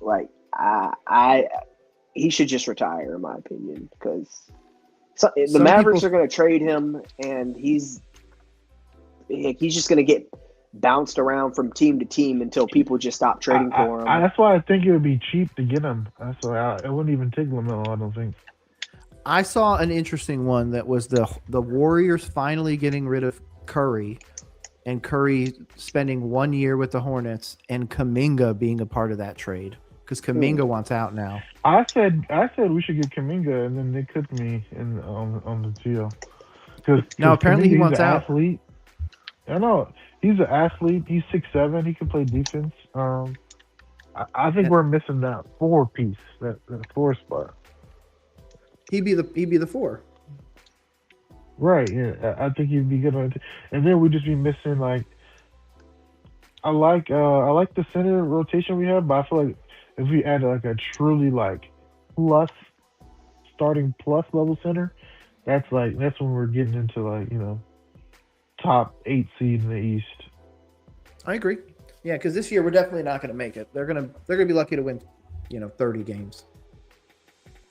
They got But 14 I to really like 26 right now. Khan. You like who? Khan. Con Knipple? Yeah. I thought you Yeah. said Prime. I was like, oh, we're going to go talk about Prime now? No. No. No, I like him too. Khan is definitely one of the ones that I was happy that we got out of the draft. Of course, I wanted Cooper Flag, but to be honest, they both look amazing. I think Khan fits the team better than Cooper Flag would, even though Cooper Flag is going to be dominant for a real long freaking time. I think Khan Cooper could do would the help our same. defense though. Yeah, he would have. But that's where I feel like the franchise, at least since I've been a Hornets fan, so 20 years or more, I always feel like we go for the guards. And that's the one thing that I can't stand is where we just keep cycling in and out these guards, expecting these dudes to be Kyrie Irving or something like that. We have Khan now. So I have a guy that can consistently give me 25 to 30 a night. Obviously, give him more shots. He'll be able to give me more points. Fantastic three-pointer. LaMelo just broke the record for most quickest one to 800 threes or 600 threes or something like that. And I'm like, Khan's going to smash that thing. Like, he's going to smash that record. Yeah. But I feel like the one place that we keep ignoring is the center or power forward position. And my philosophy is always just go bigger. I want the biggest power forward you can get, the biggest center you can get. Imagine if we took Jalen Johnson over James Bouknight, where this franchise would be. That'd be great. Yeah, but that again goes back to the same thing that we have with the Panthers. I feel like the issues with the team starts up way higher. The issue with the Hornets forever was Michael Jordan. And regardless if anybody wants to argue with me, he's a dog shit owner, or was now. Same thing with David Tepper for the majority of his tenure. He hasn't known really how to do it at the highest level. He hasn't known how to make the right picks, put the people in the right place to make the right decisions to build long term. Yet we see other teams, like the Commanders, for example, in football, come out of left field, new ownership group, completely change their franchise around. Same thing in basketball. We've seen what the Mavericks have been able to do. Obviously, they had Luka. Now this whole change up and everything, they actually didn't look too bad for a while until the AD injury. And obviously now they got Flag. So I feel like there's ways and there's teams that are able to just turn it on. It just feel like there's something wrong with Carolina at this point. Like, is it all our fault?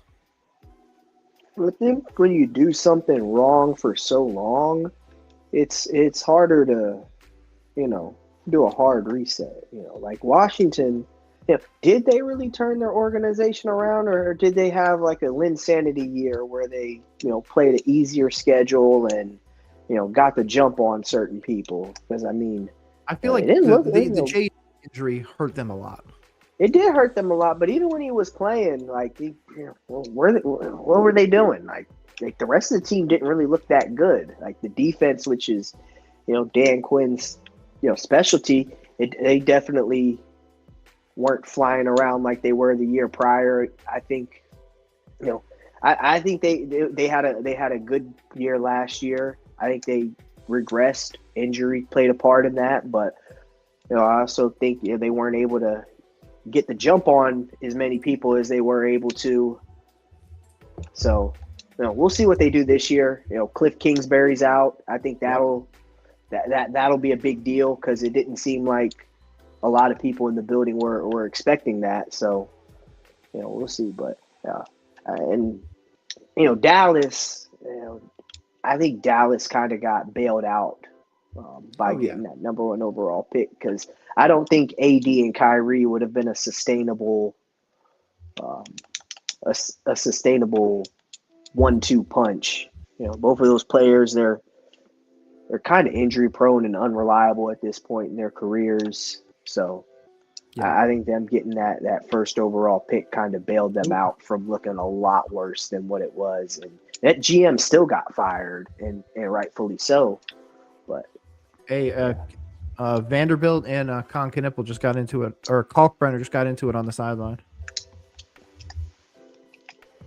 They scored 25. Okay, I thought it said 25-22. Hey, that was. I'm getting tired. I think I'm about to call it a night. Yeah, I've done yarn like 3 times. We had some productive talks tonight, yeah. Hell yeah, dude. If you guys ever want to talk again, I'm definitely going to be doing and streaming more often and doing all this. So if you guys absolutely want to come on here and talk, obviously as we get closer to the combine and everything.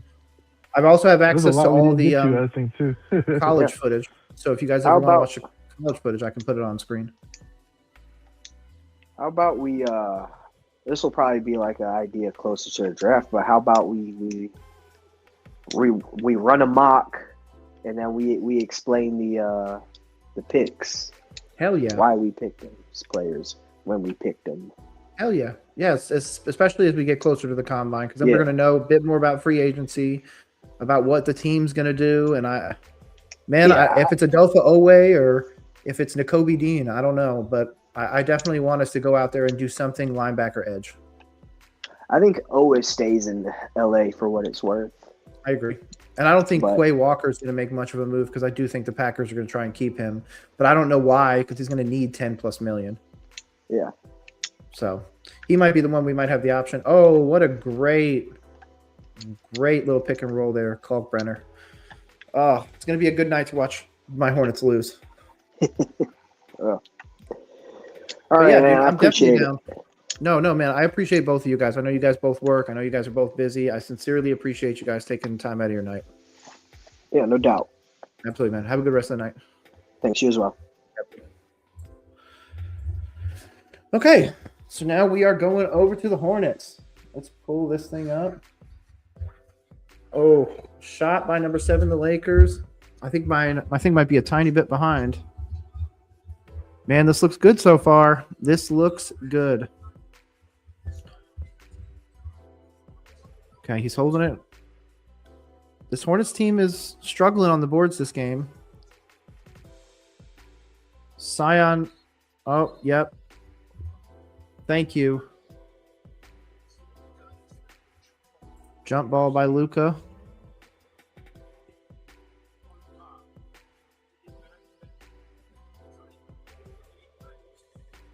Man, what an interesting one.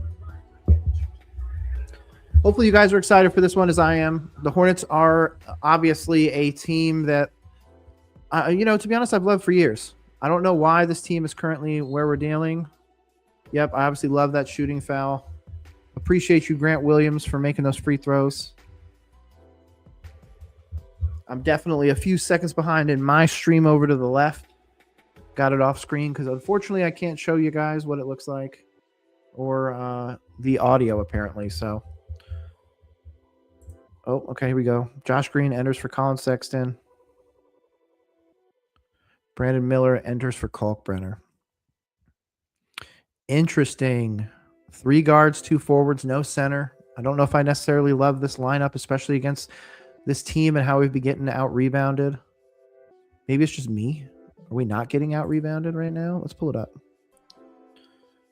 Rebounds, 12-10. We're actually out-rebounding them. Maybe it's just that one little, series that we saw earlier where it just didn't look good.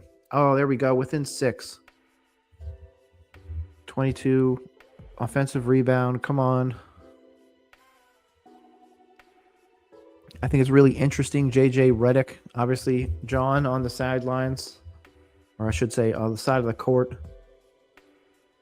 Boom. That's not bad. This team is doing good. Personal foul on Khan. That's okay. That's okay.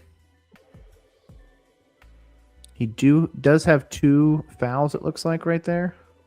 2 fouls. Oh, we're going to dismiss that.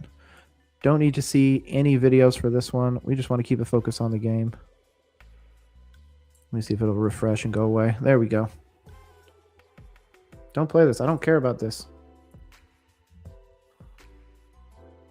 Oh, end of the first quarter. Okay, after Luka made a 32-foot 3-point jumper. Wow.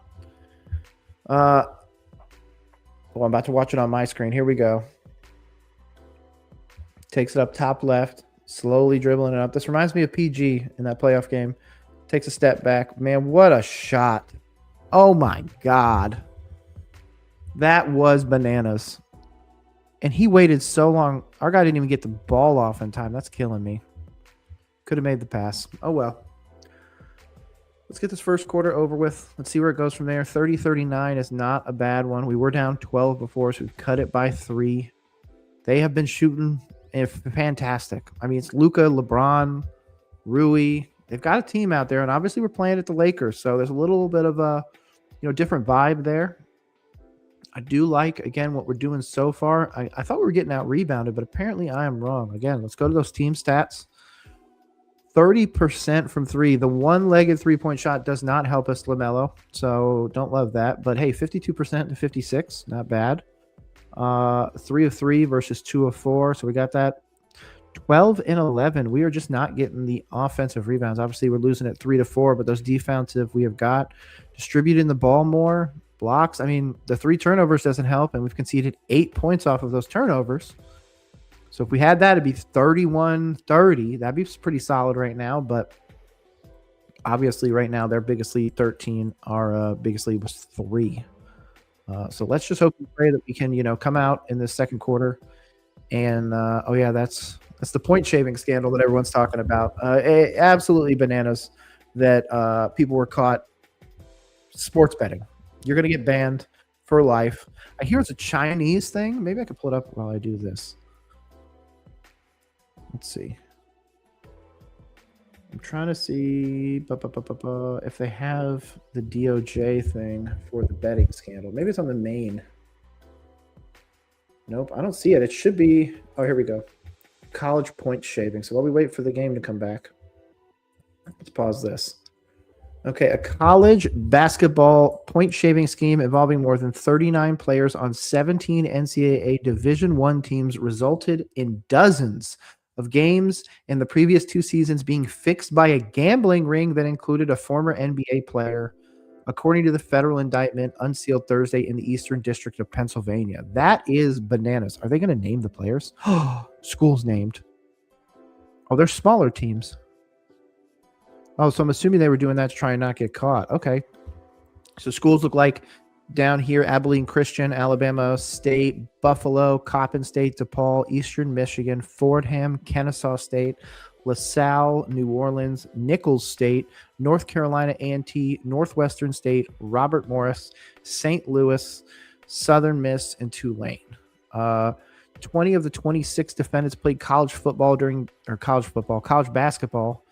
during the 23-24 or 25-26. 4 players have been charged. Simeon Cotty, Carlos Hart, Camion Shell, and Umar Kurisi have played for their current teams in the past week. Oh, my God. That is bananas. We'll get back to that. Look at that. LaMelo makes 27 point. I'm going to keep saying that. 27-foot three-pointer.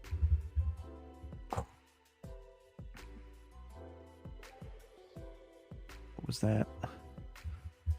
Damn, fantastic. 35-39. Let's go. We're getting this thing closer. Come on, Hornets. We got this.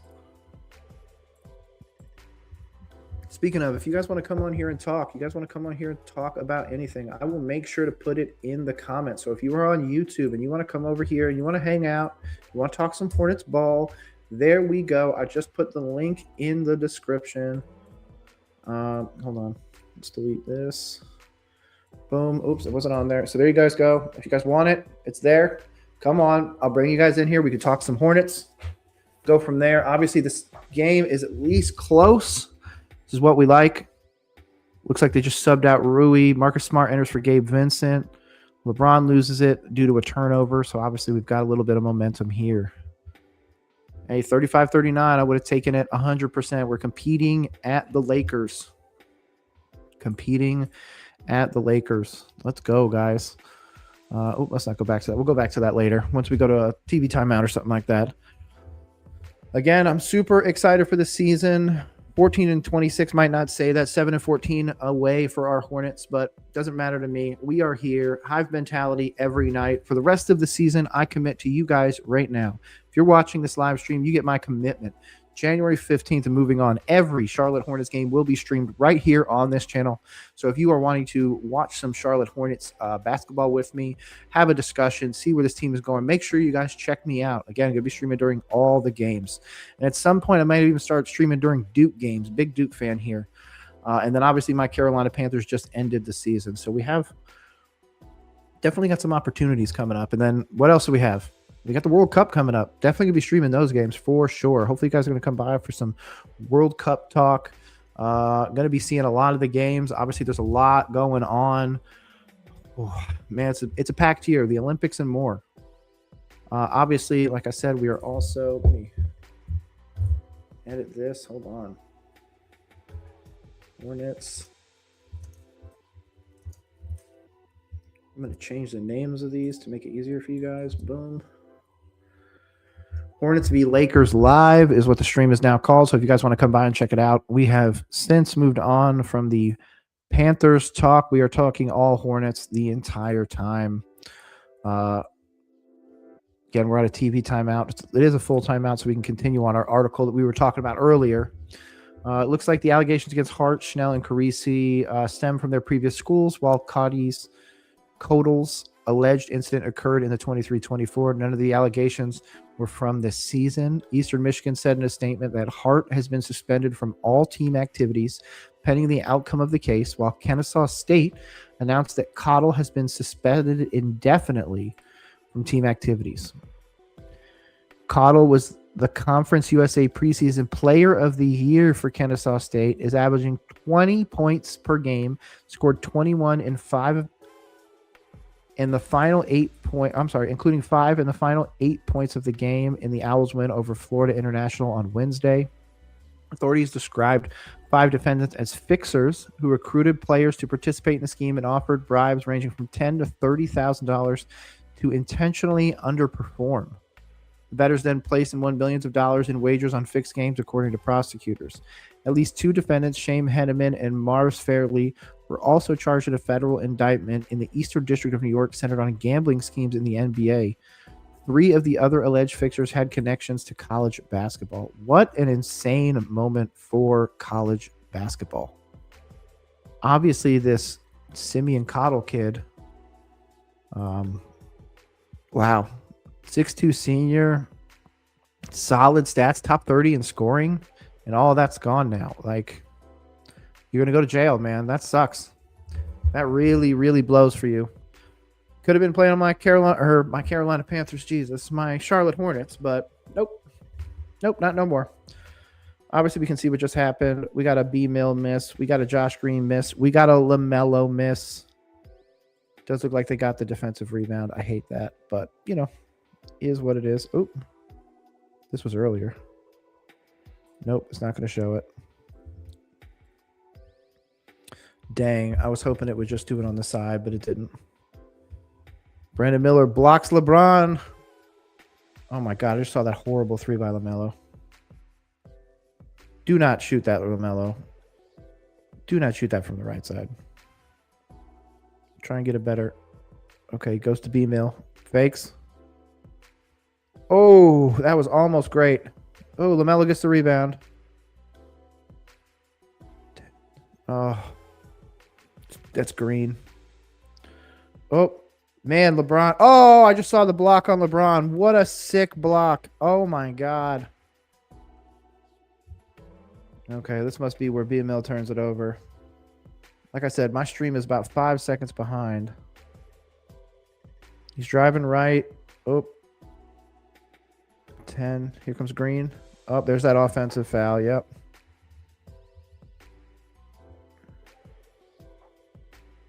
Man, Brandon Miller's having himself a game, isn't he? Blocks Jake Rabia's 4-foot layup. LeBron misses. Defensive rebound by LaMelo. Let's go. The Hornets are here.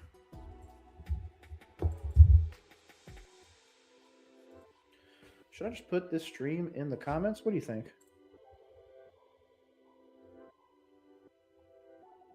Let's do that. Copy link.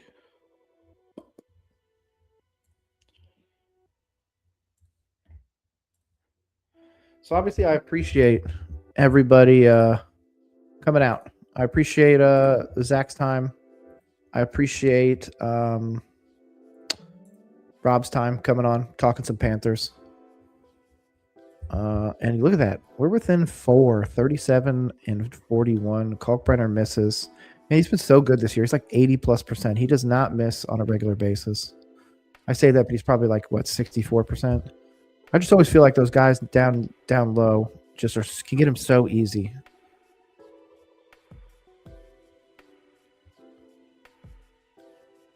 I wish it would show like a more, a little bit longer play-by-play, but Kalkbrenner, I cannot stand that he's a 1 rebound. LaMelo Ball's got 4. He's going to have a triple-double tonight, probably. Oh, wait, never mind. He's only got that 3. Damn, he needs to get it going. LaMelo's playing bad. Oh, my God, Ryan. Why did you lay that up? Just go up. Come on, man. Oh, this is at the personal foul. Oh, and then obviously they're bringing Ayton.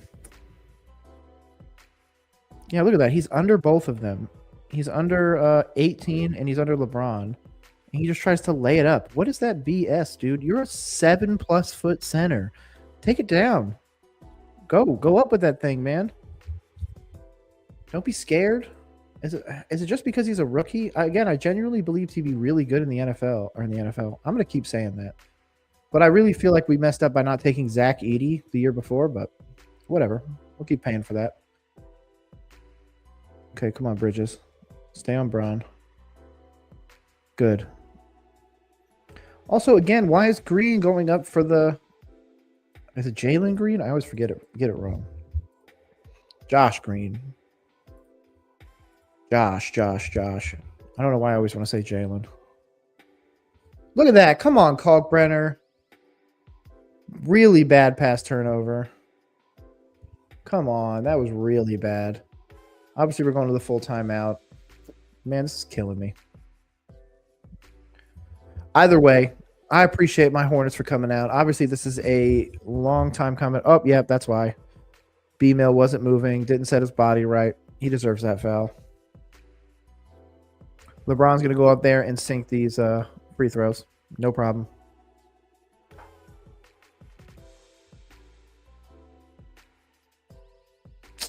Man, this is a stinky one.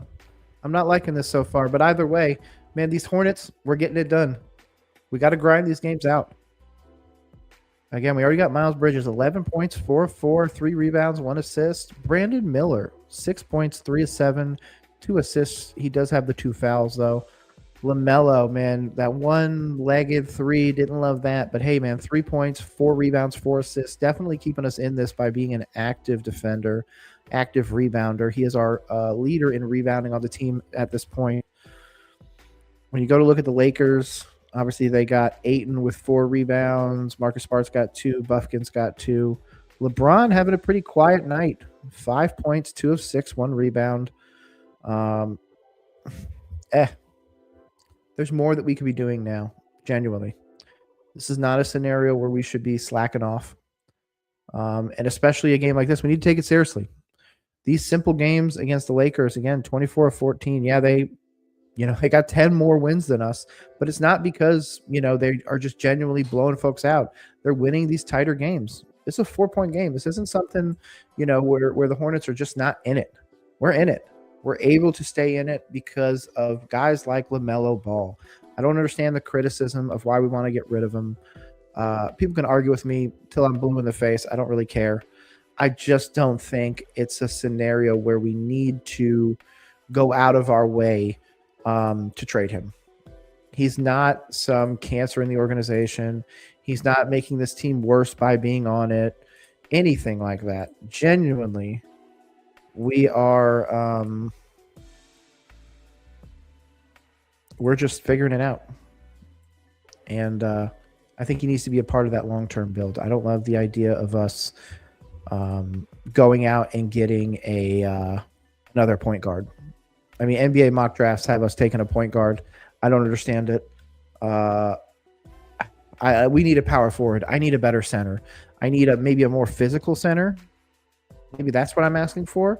Because, again, I was a Kalkbrenner guy. I wanted him coming out of the draft. Genuinely. I wanted him to, yeah, of course, he got the coach challenge. But I wanted him to immediately make an impact, and I feel like he is.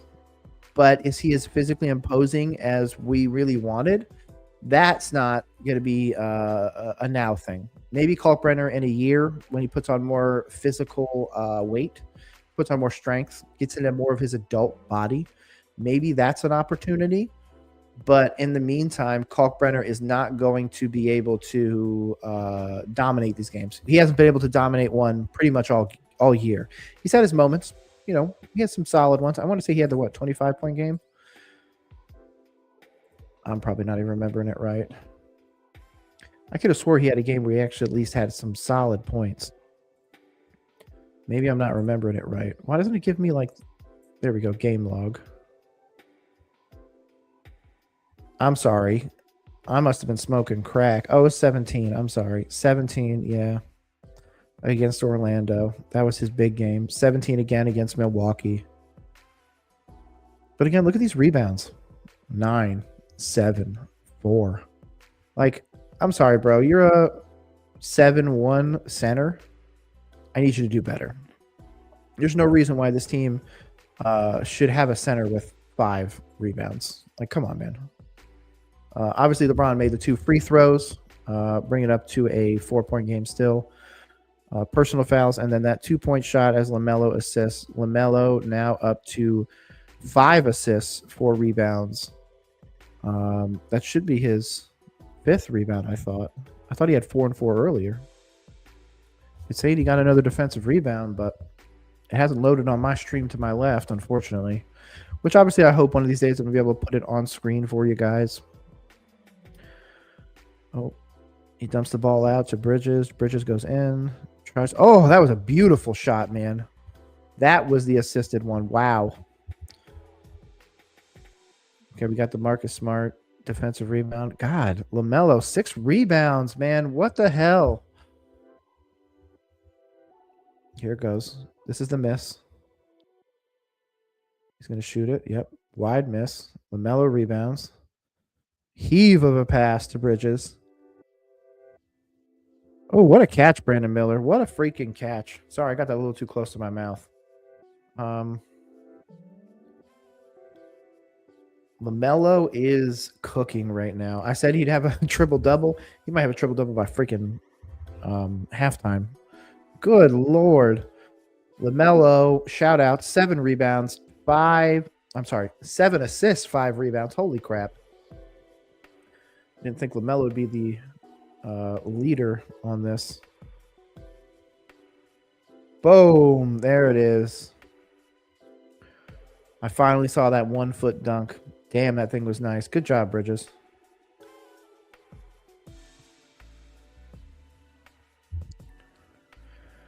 Oh, Sion and Musa come out. Khan comes back in. So it looks like we got Bridges, Musa, Miller, Khan, and Sion on the rotation. Down 2. I like this. Obviously wish I could have had LaMelo out there, but LaMelo does have the 2 fouls, I believe. Oh. Full box score. Let's pull it back up. I apologize. I'm sorry. He only has 1 foul right now, but we do have 2 on Khan, 2 on Brandon Miller. So something to think about. Marcus Smart makes the 2. Musa misses. Damn, bro. We could have tied it up right there.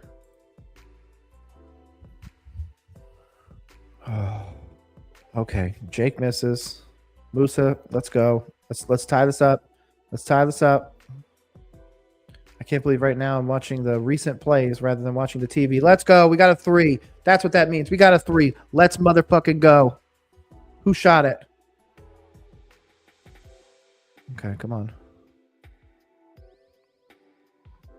There's no way he makes that shot. Sion. Okay, this is the rebound beforehand. This is the miss. Luka misses. Come on, Hornets. Let's go. Come on.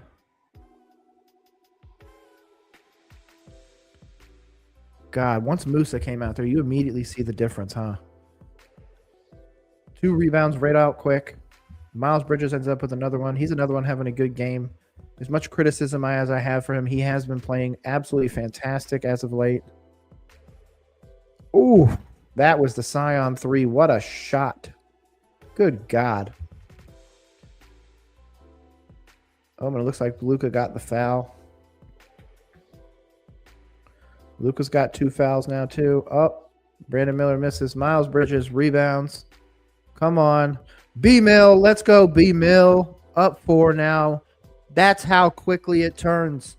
That's how quickly you go from being down 4 to up 4. Just like that. Put it in your pipe and smoke it, Luka. Put it in your pipe and smoke it. Look at that. Oops. I don't want to look up sports. I was trying to see if it would pull this up. Oh. Nope. I don't want to log into nothing. I guess I could try and pipe in the audio. I just don't know if it would work. I don't think it works on here because I'm doing it through StreamYard. And I don't want to pipe it in if it's going to hurt it. Let's see.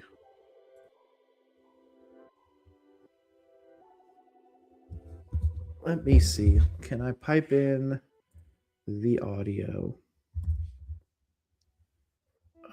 I'm looking for...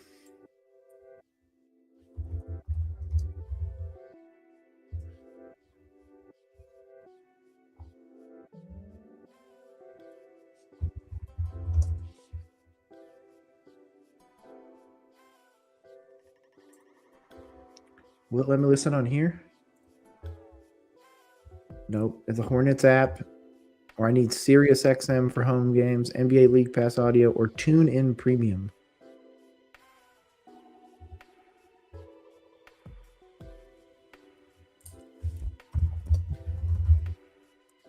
Let me see if they've got the WFNZ stream. Can I listen to it on here?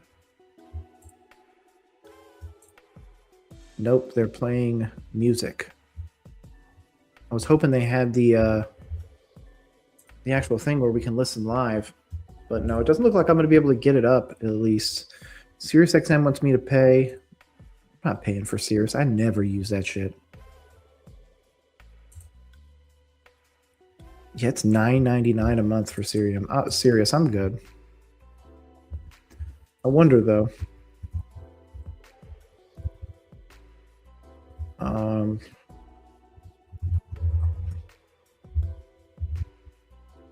Let's see. Sorry, guys. I'm trying to pull this up for you. Oh, let's get rid of that. Just when I thought... Tennessee. Can't play Ella Langley on here either. Definitely get demonetized immediately.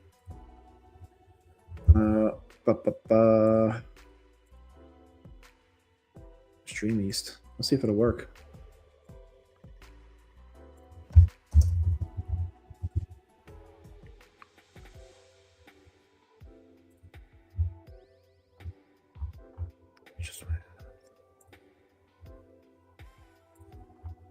Okay.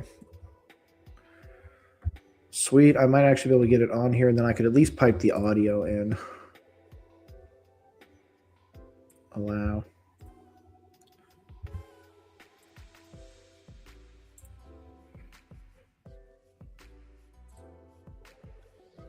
I wonder, can you hear it? No, there's no way you're going to be able to hear this.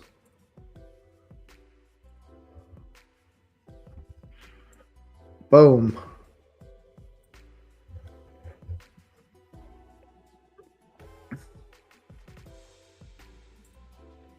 Yeah, it's not going to let me pipe the audio in, or else I would love to show you guys the audio or host the audio.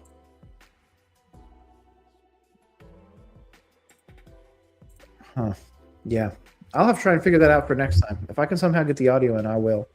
I don't think it should give us any issue with that. Oh, I just saw the bucket that made it 48-49. Oh, and there we go. There's the 2-foot dunk. Let's go. Sexton with 5 minutes. It says he's on the bench, bro. I don't know what happened. Obviously, we got Miles, Musa, Miller, Khan, and Sion out there, but in a horrible moments. But it does look like we are kind of winning the simple ones right now, Jameson. Appreciate you for coming by the way. Shout out. This Hornets one, man, it's going to be an interesting game. The whole game. I mean, we're seeing plenty of moments where we're just overcoming, genuinely. And I criticized the rebounding early.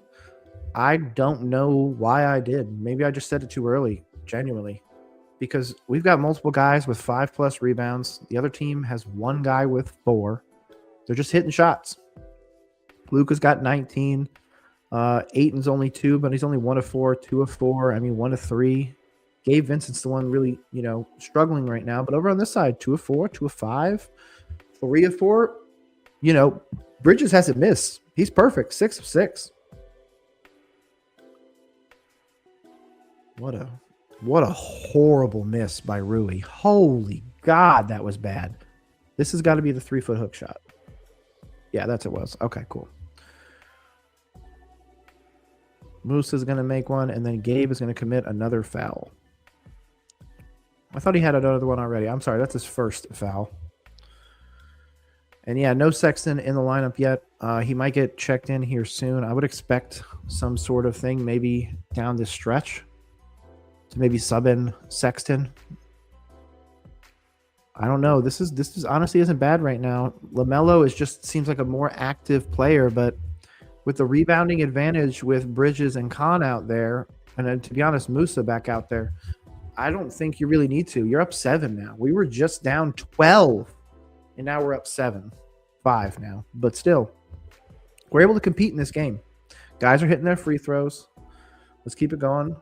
I can already see on this screen that he hit the free throws, but man, Khan has a great, free throw movement. He really does. Easily replicatable. Didn't know if he got injured. No, not that I'm aware of. I think they just subbed him out earlier, to be honest with you. Let me pull it up. They subbed out like 3 people all at once because it's right when Musa went out. So Khan, Josh, and all them. So yeah, he had to come out even earlier. I don't see anything about an injury. I also don't have the audio on the game because if I put the audio on, I'm not really sure what they're going to do. Yeah, I don't see any reports of him with an injury or anything like that. So yeah, he's just got to be riding bench right now. Let me see. I'm going to check Twitter real quick, just in case. The first thing I have on here. Look at this. So look at Colin Sexton. Colin Sexton got a rat tail. That's pretty funny. It's from early last year. Yeah, I don't see anything on it yet. So yeah, he's got to just be riding bench. Nothing crazy.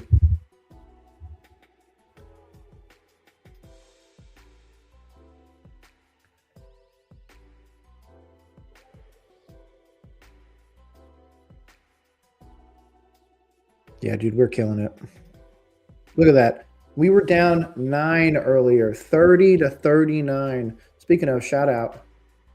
The Hornets follow me on Twitter. I think it's one of the coolest things that's ever happened to me. Yeah, I agree. Whatever works. Whatever's getting these points. Whatever's keeping us up 9, I'm happy. Do I like Charles Lee? I don't. But my criticism of Charles Lee lies in maybe something that's a bit deeper than just him. I think that the organization needs to make a decision to start playing harder-nosed basketball because look what we're seeing right here. Rebound the ball more than them, and we can compete against a team that has 10 more freaking wins than us. Like, we need to be more physical, and that's where I feel like Charles Lee has not been advocating maybe enough for the team to go out there and get that defensive voice, that defensive anchor. The talks now are that we're looking at Sabonis, I believe, or that's what the fans are talking about at least. I'm not sure if I necessarily love it, but at the same time, I think Sabonis could immediately come in here and completely change, our ability to win. I don't think that there's a scenario though where, yeah, the rotations are a concern, but again, I feel like that gets. By the way, appreciate you, Jameson. The rotations I feel like more come down to who you have. Earlier, if you were watching the game, LaMelo literally came up on the right side, pulled up, realized he got stopped, did a one-legged fading three. That's not going to win us games. So that one 100% goes on LaMelo. That's also going to be something in the score column or in the score box score, whatever you want to call it. That's going to be against Charles Lee. It's going to be an argument of why Charles Lee is not doing the right things. But by shoring up that, center position, I feel like that could solve a lot of the issues. Obviously, we thought Culk could do it. He's going to need more time to get more into that adult body, like I was talking about earlier. But right now, I mean, I don't know of a better coach, and that's my issue. Who is the proven person that we're going to go out and get that has already said, I'm open to coming to the Hornets, that says, I'm open to doing this? We're not going to play that either. Who's going to be that guy? Is it going to be, somebody coming out there and being like, hey, we're going to make a trade for this center. Rob talked about AD earlier. Go make a trade for him. I don't agree with that. And right now, I don't really know of another center that I would necessarily love. In fact, I'm going to pull it up right now. Well, I got that up.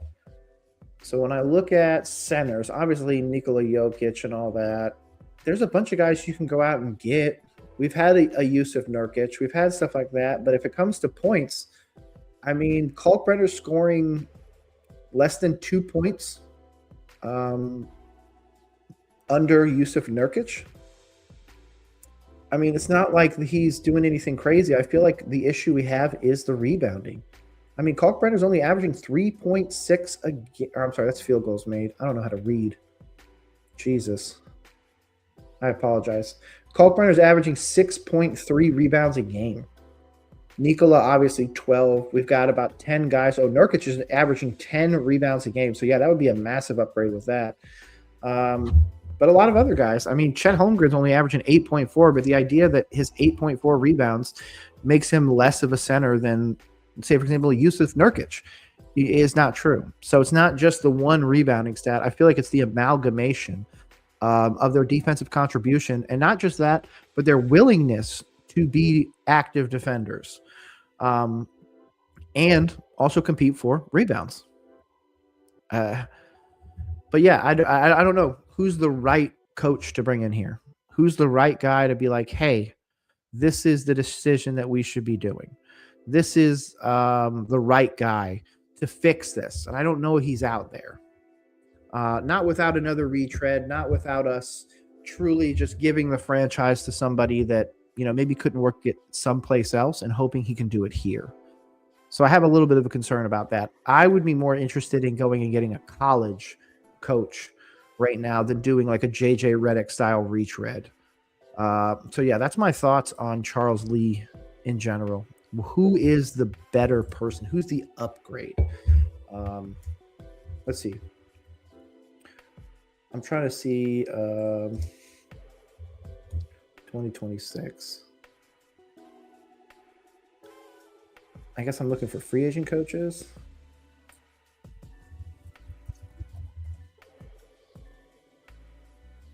Here we go. The best available. Oh, this is 2024. James Borrego. Hilarious. He's coming back up, by the way. Hilarious. Terry Stotts. JJ. LOL. Yeah. Here we go. Head coach hires. Oh, that's 20. That was done a year ago. I need 2026.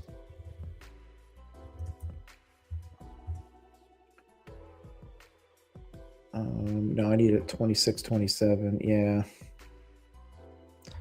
Damn, it doesn't really have anything for coaches. I was hoping there'd be like a list of, solid coaches, but nope. Free agents draft. Now that's NFL coaches. Yeah, I don't see anything crazy about the coaches yet. So I don't really know the opportunity that we would need. I don't know the guy we would be able to come in and add to upgrade Charles Lee. That's my biggest concern. Obviously, end of the second quarter. We're in the halftime. It's going to be a few minutes. So in the meantime, I'm going to go use the restroom. I'll be right back, guys. Give me 1 second.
Oh, what is up, guys? I am back. Sorry, I was just using the restroom real quick, and I was also getting my my dinner set up. I ate a little bit earlier. Had some fried chicken. Just moved back to Florida. Shout out! I'm actually going to be able to go to so many more of the what's they're called of the Hornets games. So I'm super excited about that. Obviously, having Orlando so close. It'll be much easier. I was just tipping live game feed. Oh, our Hurricanes are also going. Oh, maybe I can pull them up together. If you are a NHL fan, hopefully you are a Hurricanes fan because it looks like we are locked in one. Unless this is from yesterday. It must be. This damn app lied to me. Oh, it said they were locked in overtime right now, and I was about to say, oh no. Nope. The real app lied to me. I'm now back. Looks like Warriors are beating the Knicks. Hawks are up. Yeah, I don't see them playing. That's weird. Anyways, let's hop up over to the NBA. Boom.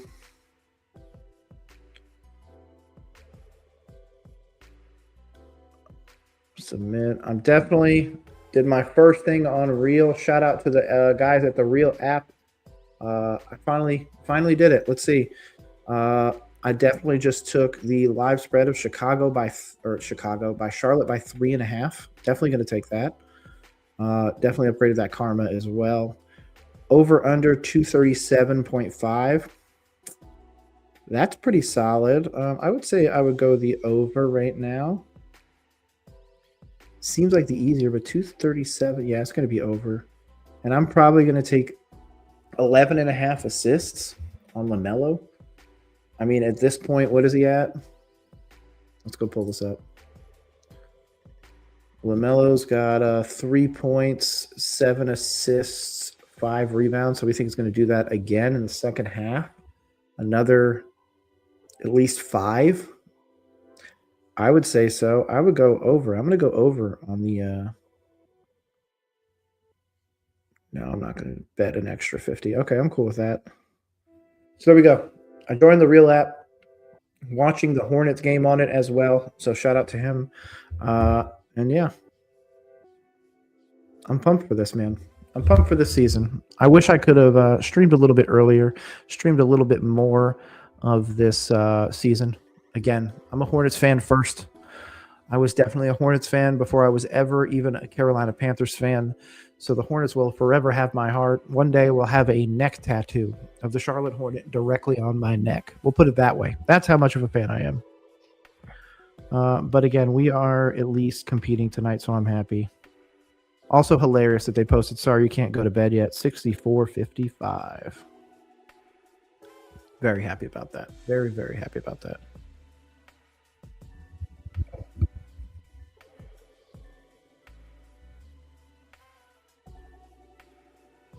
Here, and what a game to watch. Yeah, trade deadline's coming up too, so that's going to be a concern for this team. A lot of people think we're going to trade LaMelo. He's playing like he is right now, 14 minutes, 3 points.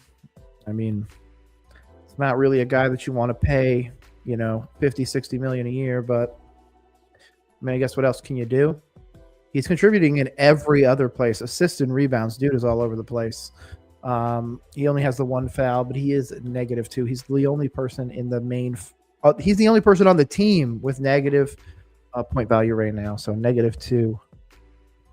Khan is a +2. Grant's a +1. He's the only -1 right now.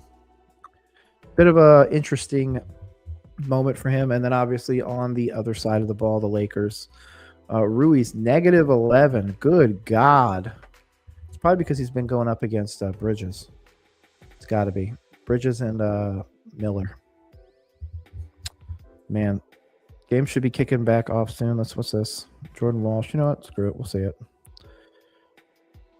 If they'll show it. Oh, he goes up. Goes back up. Boom. Oh, it went away. Oh. Lakers' upcoming schedule looks like they're playing the Trailblazers next. Raptors, Nuggets, Clippers, Mavericks. Who do we have coming up? When's our next game? Clipper. Oh, we got this game. Let's go down here. Where are we at? Okay, then we got Golden State, January 17th. Denver, Cleveland. Oh, at Orlando. If only I had known about this months ago. I could have bought tickets. And then do they play again at Orlando? That's versus Orlando. I'm trying to see how close they're going to get to me the rest of the season. I'm not going to New York, Boston, or Minnesota, or Brooklyn. I'm not going to San Antonio, or Sacramento, or Portland, or Phoenix for that matter. Not Boston, not Indiana, Chicago, Washington. Atlanta would be pretty cool, but they don't have Trae Young anymore. So what does that team look like at this point? Roster. Man, CJ McCollum and Kristaps. That's it. Luke Kennard, Jalen Johnson, I guess. Dyson. Not really a whole lot to love. Man, versus Cleveland. An at-home game. Tickets are $12. Man, if I could go to this Memphis game, tickets are $4. I wish.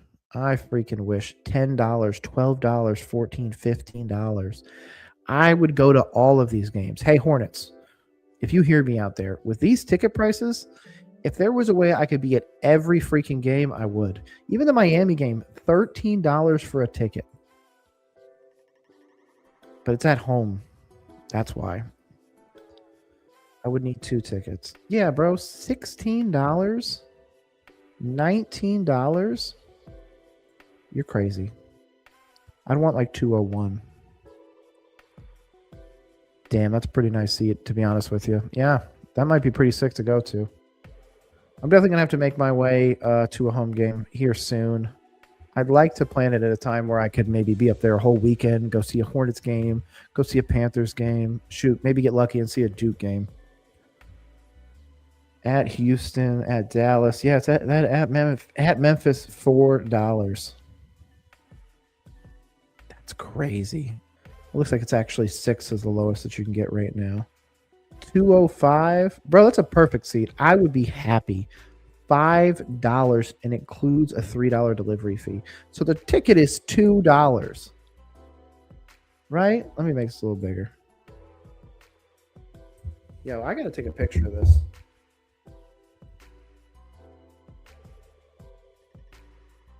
Yeah, we'll take a picture of the whole thing. Look at that. Man, that's going to have to go on Twitter. Oops. Fix that. Boom. We're back. Okay. So obviously we're coming out of halftime here any second. Keys to the game, it's talking about 3-point shooting. Charlotte 7 of 19. LA is 9 of 18. Rebound battle, we are up by 9. And then those transition fast break points, Charlotte, yep, has 8. And the Lakers have 7. So obviously we're back. B-Mill, LaMelo enters for Zion. B-Mill enters for Josh Green. Still no Colin Sexton. So I know you were asking earlier, Jameson, about Colin Sexton. He is not returning yet. Oh, LeBron rebounds, misses after a B-Mill 26th round miss. Luka rebounds, and then he hits a 3. Damn. Cut that lead down. Come on, we're coming out of the second quarter. Or out of the first half, going to the second half. Lakers had a 28% field goal percentage in the second half. That was a lot of the reason. So obviously this is a good start for them, able to do that. Oh, and LaMelo answers with a step back jump shot. The thing I was criticizing before, he's able to come back and answer. What a dub. Again, this team is we're competing at a different level right now. I finally see the B-Mill miss. Here comes LeBron. Boom. He's going to miss. Luka's going to rebound. Ball goes out. Kicks to LeBron. And then boom. Beautiful 3 by LeBron. Wow. Beautiful 3. Here we go. Here's the step back. LaMelo step back. Boom. Oh, it's a beautiful shot. Barely even moved the freaking net. Barely even touched it. Let's get some different music in here.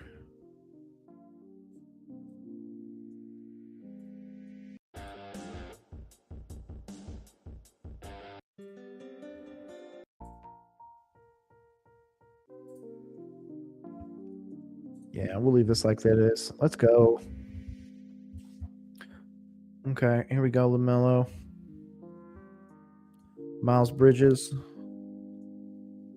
Okay, he's going down the right side. I wish I knew everybody's number for the Lakers off the top of my head. It looks like Luka's got it on the right side corner. He's going to drive up. Yeah, that's really short. Con rebounds. LaMelo's looking for the ball. Bridges looks. Boom. 7 of 7. Boom. Again, as a Bridges skeptic. Boom. Oh, and Luka's all mad. What's he mad about now? Luka made a technical. What was the technical? Oh, and then LaMelo fouls. God damn it, LaMelo. Come on. By the way, I really appreciate this behind me. I was able to get it. It's all the players signed from the Charlotte Sting. Shout out WNBA. Hopefully you guys bring back the Charlotte Sting soon.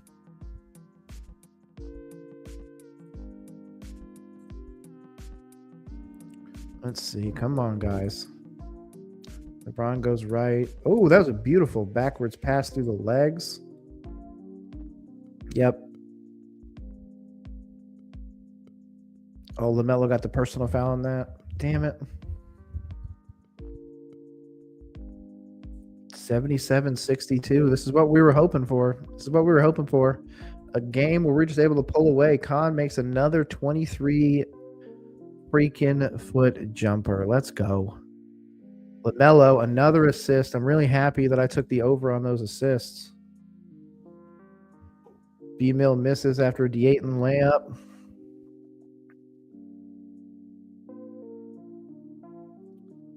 Man, this stream is really behind. Wow. Lots happening in this game really quickly. Let me see if I can get it to reboot.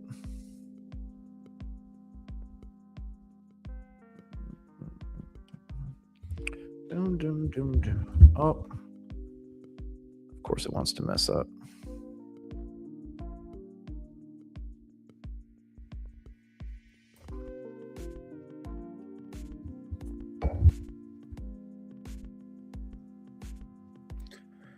Why is this being a pain in the ass today?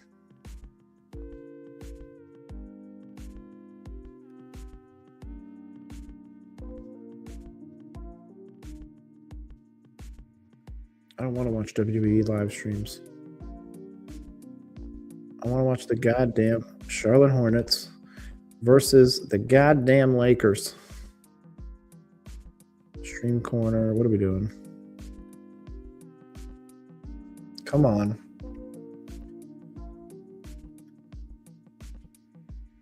Again, like I said, I'm going to see what I can do about getting the audio on the next stream. Seeing if it'll even let me. Let's see.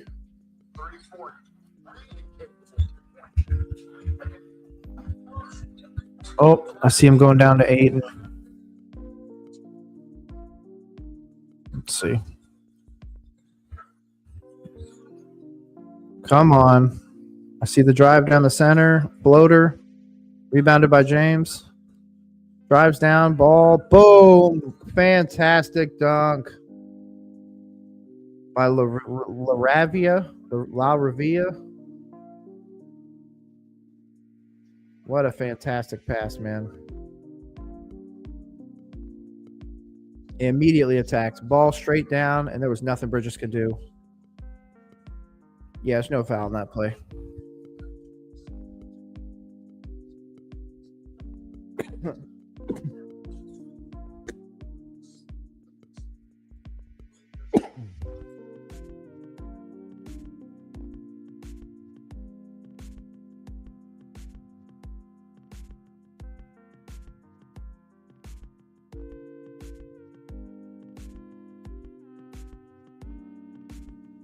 Oh, B-Mill makes 2 free throws. Let's go. We're at least keeping it close. It was a 12-point game. It's an 8-point game. We're letting some of those ones. Oh, he makes another 6-point jumper. 6-point. God, I'm going to keep saying that. A 6-foot jumper. I do think the 3.5 looks good right now. I think the 237 looks good right now. Let's see. Shot by LaMelo. The guy was a bad shot, man. Wow, mine's way behind. Mine's 79-71. What the hell? My stream is crazy behind.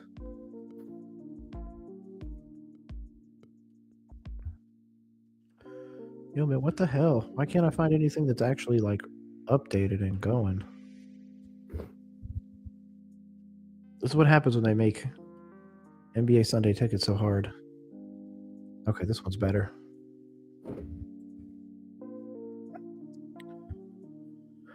LaMelo misses another one. He's killing me tonight. I mean, he's at least got 15 now. He had 3 earlier, so he's gotten 12 points in this third quarter. We're close to it. Yep, LeBron James. Oh, makes his first one, misses the second one. Uncharacteristic of LeBron. I always think of LeBron as that guy that can just make those free throws, and he's just not. He's not even a crazy career high free throw percentage from what I can remember.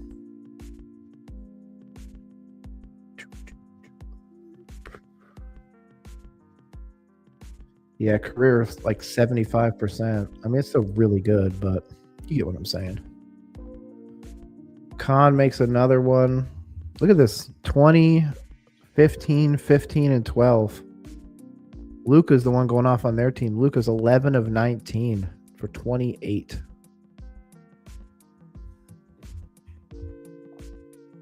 Oh, this is a late one, too. It's midnight, officially. Been streaming for 3 hours. Really appreciate everybody that's come on by.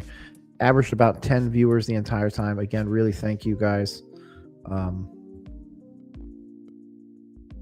Yes, this is going to be a good one. Looks like the next one's Golden State and then Denver. At Denver is going to be real tough, man. Jokic is no freaking joke. Up a Musa turnover. Don't love that.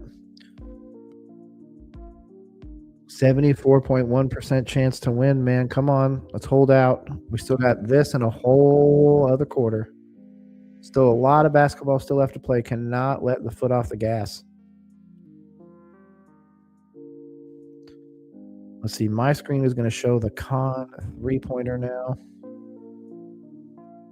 Boom. What a shot by Khan. Good God. Good God, that was nice.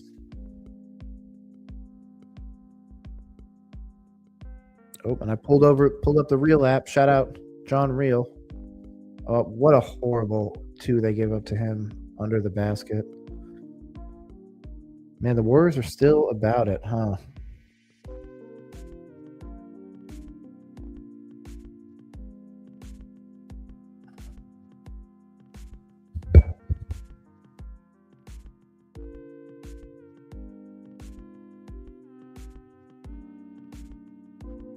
Yo, can I make a... I've never used this Real app, bro. This is a lot of information flowing at me. Can I customize? Okay, I can. I can customize my account, it looks like. What is Karma? Every 1,000 you get 5 racks. What's a rack?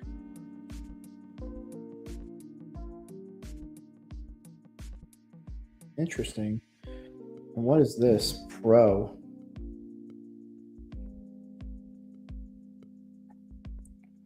Also earn a daily webmaster badge. Okay.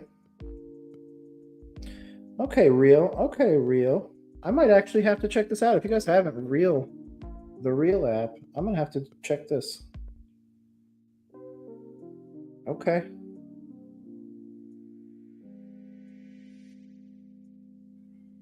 Okay, I'm going to have to do this tomorrow. I'm going to get all set up.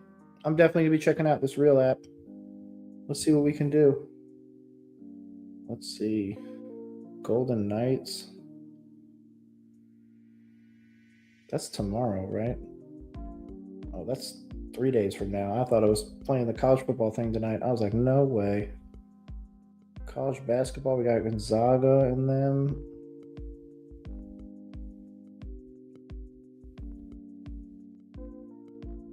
Game.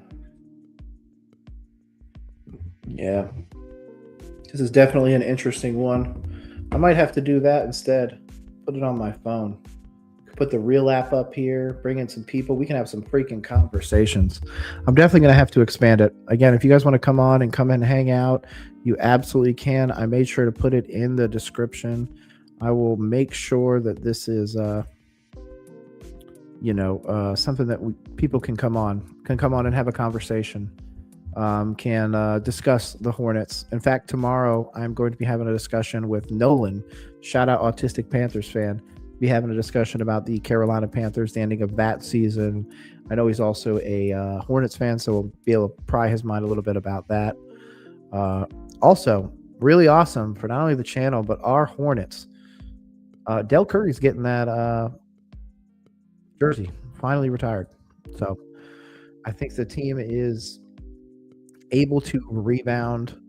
LaMelo obviously playing out of his mind right now. 15, 9 assists, 5 rebounds. He's going to end up with probably 13 assists, 14 assists at this rate. And that'll be a good one for him. He's obviously going to get the double-double. It's whether or not he can get the triple-double with those rebounds. Obviously, with Bridges and Khan coming in there, we got some guys that are really picking that up. He's not really needing to as much. In the Collins Sexton lineup, it seemed like he needed to do that. I do not see anything about Colin Sexton being hurt, though. And I did just see somebody talk about it in the chat.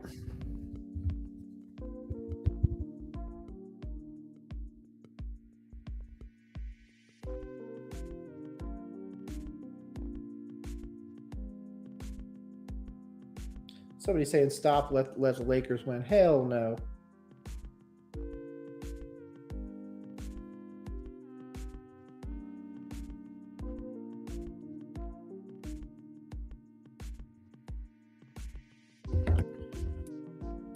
Okay.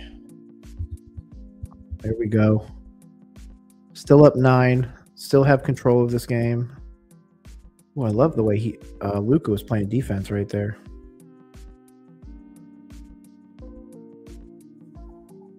Oh my God, what a pullback, dude. LaMelo had 8 and spinning. What a 3. What a 3, man. Con. Damn.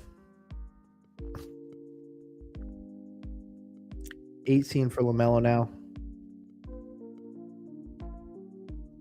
Looks like Ravia made the second free throw.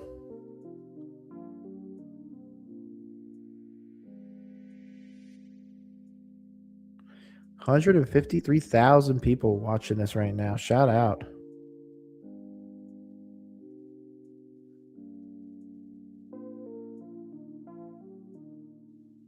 Hey, hell yeah. Keep cooking, LaMelo. Oh, appreciate you. This team has been solid from night to night, being competitive. We just have to learn how to win close games. I agree. Keep cooking, Melo. Yeah, dude, that pullback was no joke. Back to trolling Laker Nation.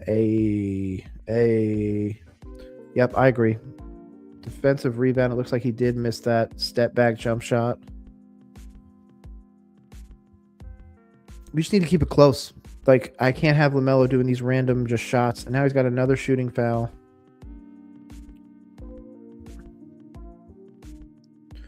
Like 3 fouls. He's going to have to go on the bench, man. We're going to have to pull in Colin Sexton. Or, yeah, we're going to have to mix it up. Did he get hurt? Did anybody have any information about this?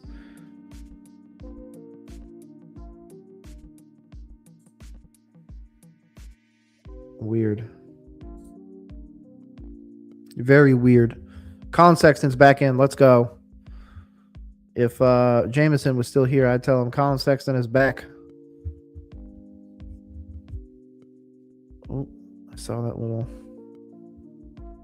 Yep, for LaMelo. Made sense.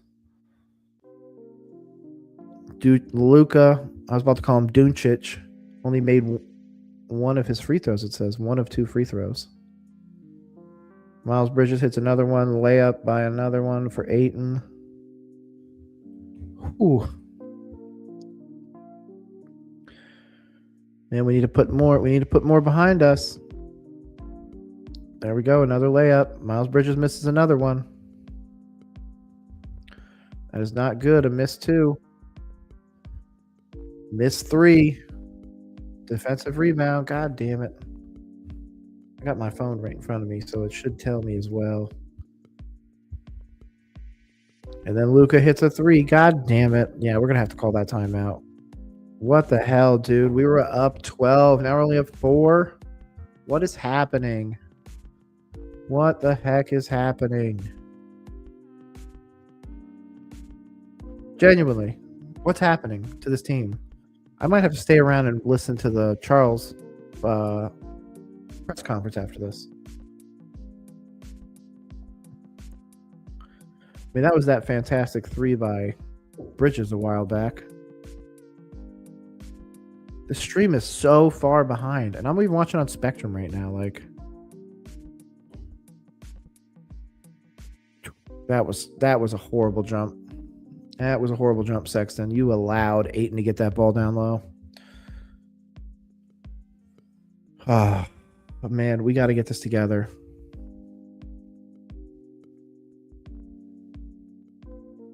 I can't believe Miles Bridges missed that layup. Oh my God, that was bad. Just rolls it off the left side. Boom. He pulls straight up in his face. Damn. Yeah. This is Luka's going off in this game. What's he got? 34 already? Was he going to drop 50? Probably still got 4 minutes left in the third. He's going to have time to put points on the board. Legit. He's going to have time to put points on the board.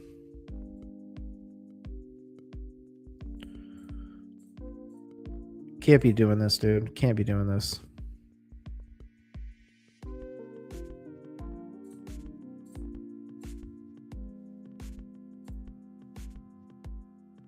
Eric Collins on Luka Doncic. The guy. Oh, I can't put it on the screen. It won't let me. Damn. Let me see if I can copy and paste it. Let's see if it'll work. Oh, it did. Good. Eric Collins on Luka Doncic. The guy's a whiner. It's pretty funny. Pretty funny. Obviously, we're in the timeout right now. Only up 4. This is another Charles Lee moment where we really need to control this game. We really need to get into this situation where we're able to close games out because right now it does not look like that is what we're able to do. And with still a full quarter and 4 minutes left in the third, a lot of time to still lose this game. A lot of time to still be in a moment where we're not able to compete. And not only not able to compete, but not even able to get it close. I mean, come on, man. We've got the guys. Zion, 2 of 5. I don't really love that, but let's see. Let's subbed out Vanderbilt. Kalkbrenner in for Khan. Gabe Vincent in for Marcus Smart. And it looks like somebody is entering for Musa. B-Mill is entering for Musa. Okay, I don't hate that. I do like the lineup right now. Obviously, we're running Bridges, who's played a solid amount of minutes in this game. B-Mill, Kalkbrenner, Sexton, and Sion. Sion made the 2. Let's go. Jake misses. Let's go. We need to do these simple ones. Good. Sion got the rebound. Colin Sexton misses a 3. Man. Gabe Vincent, defensive rebound. Vanderbilt misses. Kalk, defensive rebound. Let's go. He's finally got a second rebound. Jesus.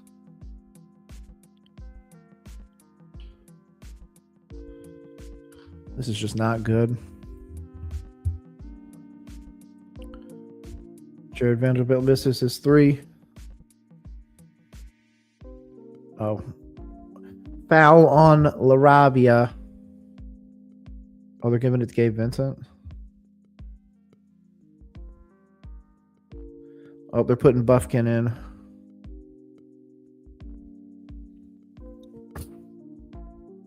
Sion misses another one. Defensive rebound. 28-foot bomb. L.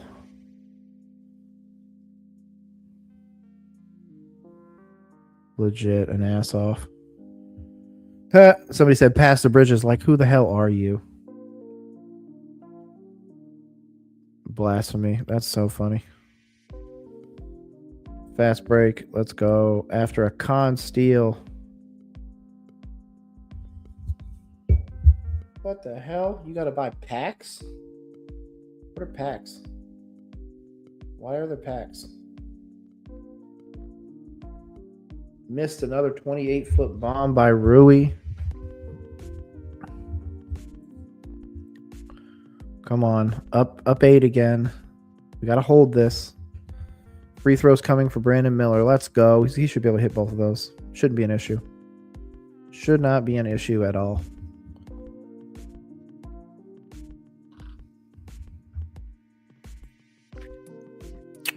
If it's 2, it looks like he missed one because it's only updating to 98.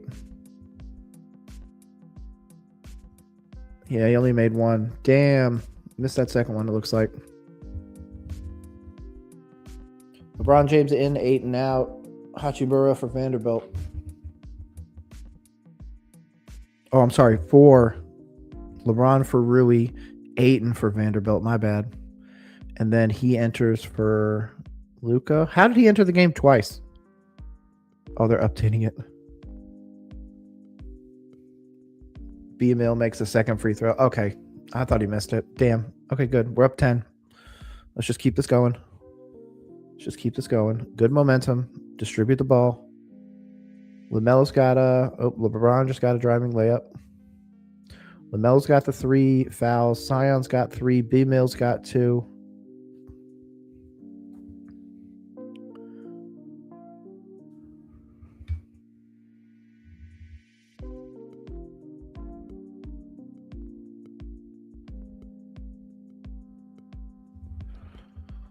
Sion offensive, misses, and offensive rebound, good. Colin Sexton misses a 3-pointer. Come on. You're better than this, Sexton. Kalk misses a 2. Are you freaking kidding me? 3 chances right there. Come on. All 3 people missed. Buffkin gets the defensive rebound. Kalkbrenner's killing me right now, man. Free throws coming for LeBron James. Oh, man. Well, how do we come here? How do we get to this point? There you go. He hit the first free throw. Got to see if he comes by for the second one. We're probably going to make some changes, I would assume. Yep. Somebody's entering the game for Sion. About time. Out James and Bridges, in Williams and Green. Okay. Oh, I hate this lineup.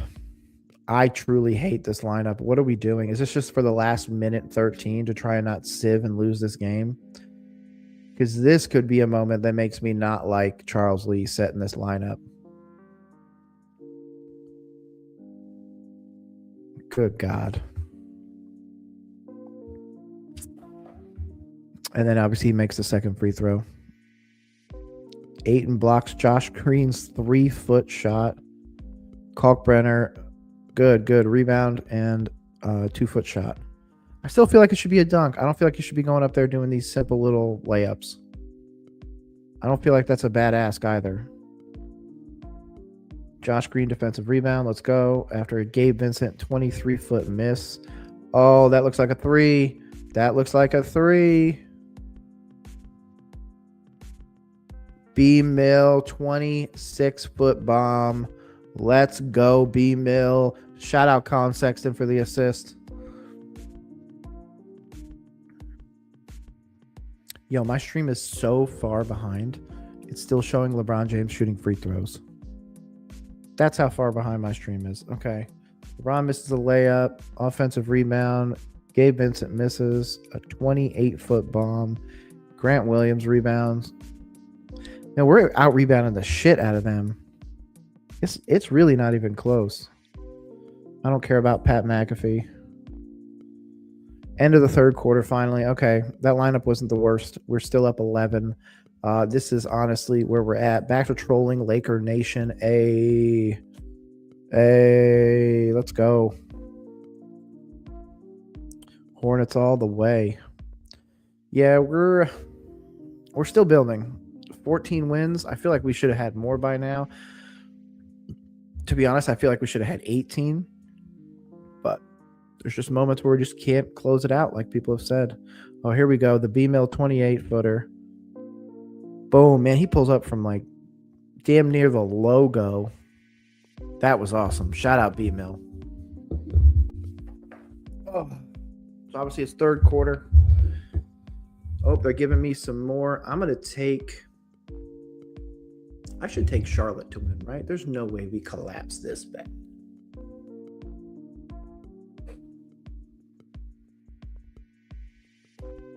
I'm gonna go with Charlotte. We're gonna go take Charlotte, and I'm gonna take DeAndre Ayton over 7.5. He's got to rebound more, right? Ayton's got 5, so we're expecting him to get 3 more in the last quarter. Nah, you're probably right. The under does seem a little bit more normal, but I guess he's probably not going to get subbed out. Like, who else are they going to put in? Vanderbilt? No. He does have 3 rebounds. He can go in there, but he's already at 27 minutes. Yeah, I'm going to go submit. Oh, I didn't know I had to submit all of them. Man, I didn't end up getting in my other ones earlier. The over-under. Damn. Josh Hart, I'm going to go over on his 40. We'll go with that. Okay, let's get back to this. Yeah, I think I'm going to stay with Charlotte. Yeah.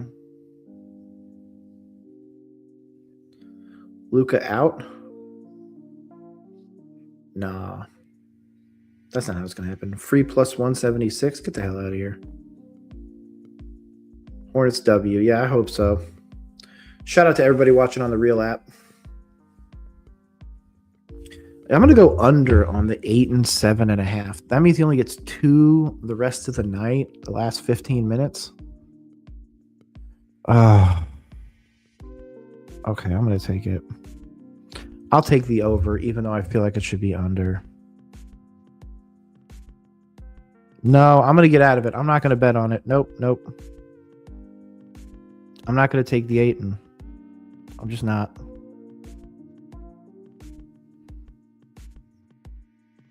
Done. Let's see what happens. Okay, it looks like we got Buffkin missed shot, B-Mill missed shot, Grant Williams, defensive rebound. We're rebounding the crap out of this ball. We're keeping us in this with that. And then obviously we're sitting 4th in the Southeast. Turnover to DeAndre Ayton. He steals. Okay, good. Steal. Then a foul. New plays.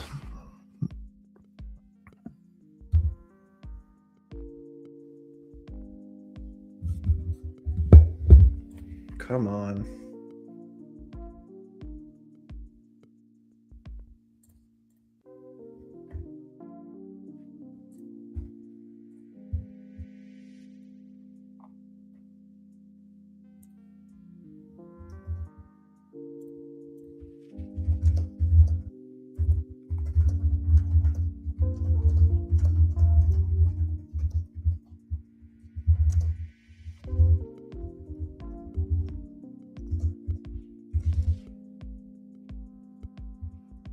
Nope. Let's do this. Boop. I need to copy and paste so it'll let me actually share this. Come on. Oh, missed off steal 2 by Buffkin.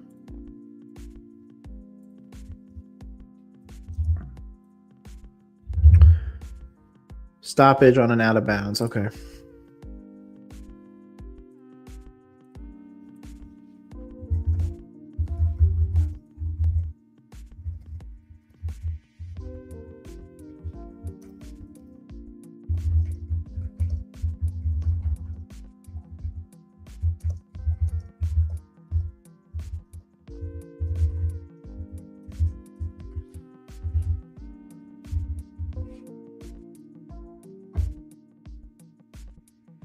Hell yeah. 106.95.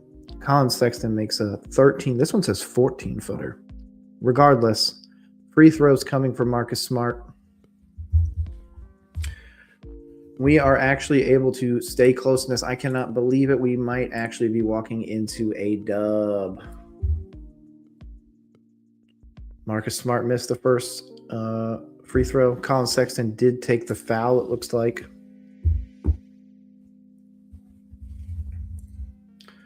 Lakers offensive team rebound. That was good. They should be able to get a simple 2 right here. Don't give up a 3. Oh, we made the second one. Okay.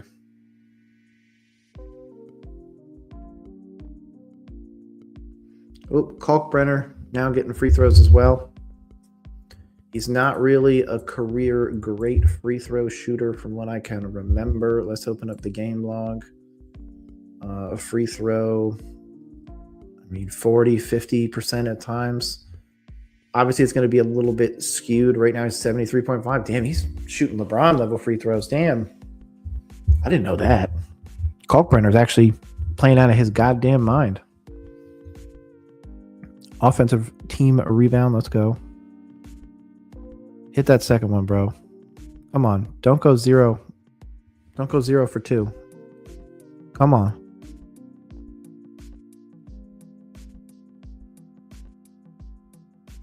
Kalkbrenner makes it. Let's go. Let's go. I'll take it. I'll take it. That's fine. LaRavia hits back with a 3 of his own.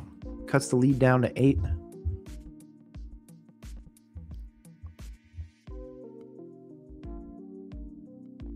I'm not going to lie. My little, I should have taken the under on that. 8 might only end up with 7.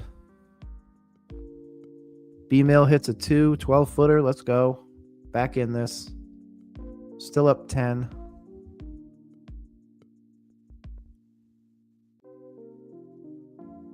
Let me see if this will load.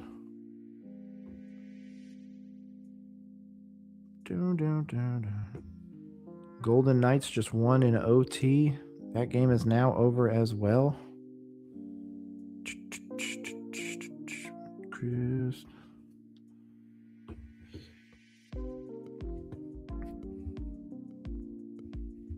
Appreciate anyone that's able to come by. Appreciate anyone that's able to hang out. Appreciate anybody that's able to do anything with the stream tonight. Again, I'm super happy to be doing this. We're going to continue it on the regular. We are going to be doing streaming during the Hornets games, Panthers games, Duke games if I can, and so much more. Hopefully, I'm going to be bringing a lot more streaming to you guys over the course of the next few weeks and months. Either way, looks like we are doing well. We might be able to actually close this game out. I say that, and then they hit a 3.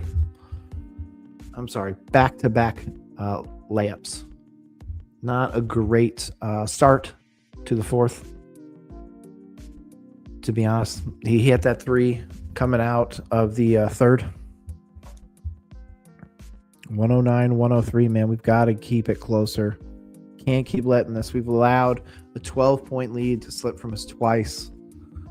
Nope. B-Mail shooting good, though. 8 of 17. I feel like Grant Williams was a center at one point. Who am I thinking of? Who am I thinking of? It was Grant Williams. I'm trying to think. Yeah, it was Grant Williams, the guy that we tried to trade to the Lakers. I could have swore he was a center. Whatever. Guess not. Either way, again, coming out of that timeout, 80.3% chance of win right now. I still think it is something we can still lose. Obviously, I had us winning by more than 3.5. So I do think that this is going to be a little bit closer of a game. But to be honest, it's not that far off. We still have a lot of opportunity. LaMelo still needs to come back off the bench. And I think that's probably going to happen here soon, if not coming out of this timeout.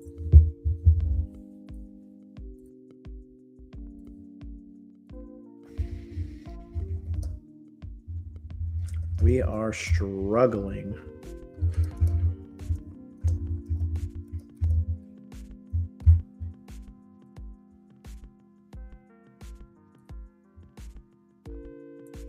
What the hell? Told me I wasn't able to comment? That was weird.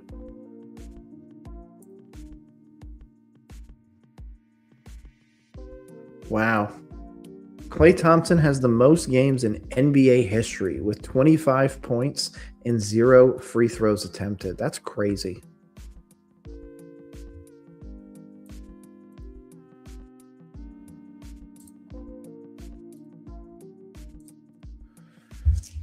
I don't know why I'm getting so much from the Real app now. Maybe it's because I subscribed. Maybe it's because I started an account. I don't know. But all of a sudden, I got a million things. Okay, it looks like Luka enters for Kobe Buffkin. LaMelo enters for Colin Sexton. Musa enters for Ryan Kalkbrenner. So good. We're getting the guys back out there. I don't love the idea of Josh Green still out there? I feel like we should have put Colin Sexton in instead of Josh Green. Colin Sexton's shooting better tonight. I mean, 0 of 2. Come on. That's not winning basketball, but we shall see. There's a reason why Charles Lee is on the hot seat. There we go, Musa. Good job. And hey, appreciate that, Josh Green, even though I was shit talking you. Appreciate that. Man, I can't wait to be able to stream on like Facebook and stuff like that. Apparently you gotta wait a while. Need like 1,000 followers on Facebook before they'll let you do that, which is kind of dumb. I feel like you should let me stream whenever I want to, but whatever. Not on me, I guess. Laravia, bad one, good. I like this. This thing went fantastic.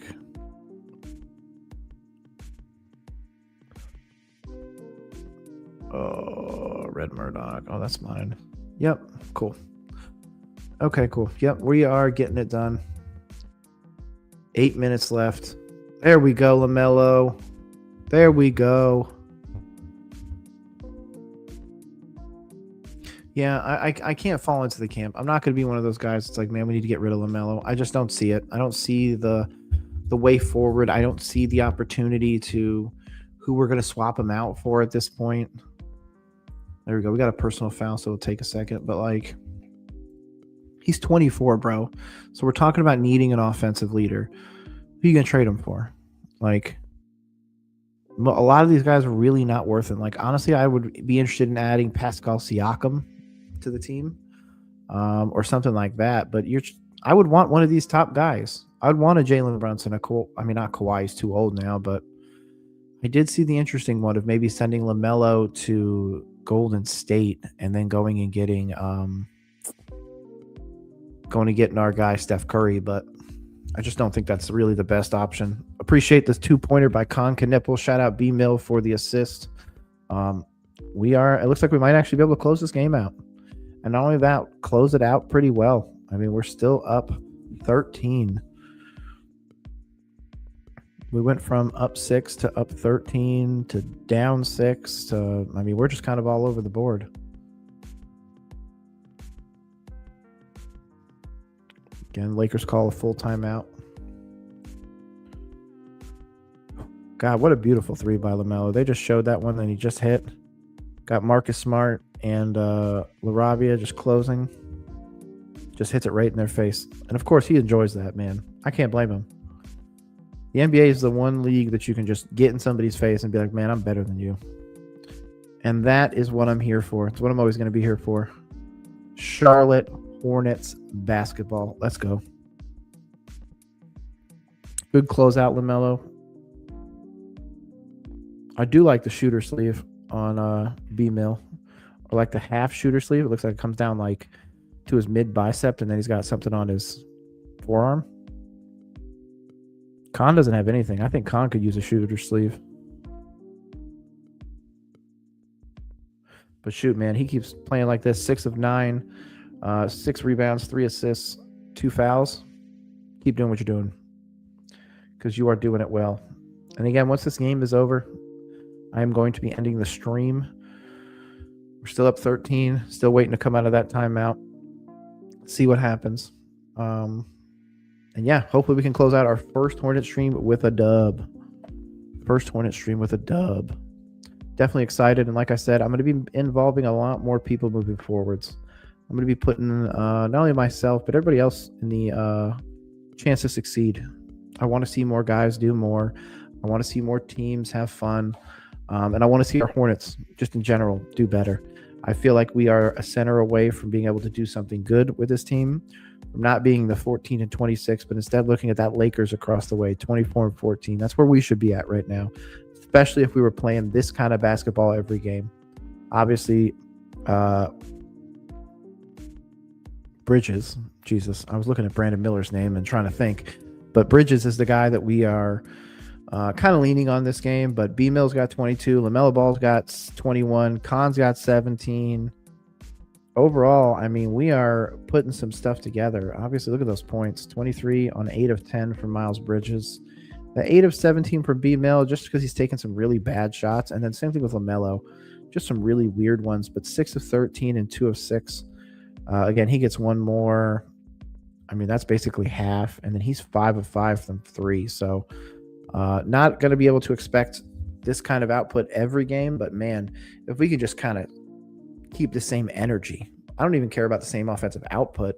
Keep the same energy. We'd be able to do this. Vanderbilt entered for 8, and Rui enters for Jake. Luka misses a 12-footer. Khan defensively rebounds. Come on. 116. Let's get 2 more points on the board. Make it 118. Come on. Come on. I'm just waiting for it to update. Because, again, my stream is way behind. Oh, we got free throws coming for Brandon Miller. Let's go. Luka's got how many fouls at this point? He's got to have 3. Yeah, he's got 3. It's about to update. There we go. And B-Mill hits the first one. Let's go. Let's go. He's probably going to hit the second one, too. I mean, B-Mill, it looks like they're putting in Vincent, taking out LeBron. I mean, they're conceding this game. The game is over. They're taking out LeBron James with 6 minutes left. Unless they're going to sub LeBron in here in just a few minutes. Give him like a minute or 2 to calm down and then put him back in. I shouldn't say calm down. I should say recoup. But you get what I'm saying. There we go, B-Mill.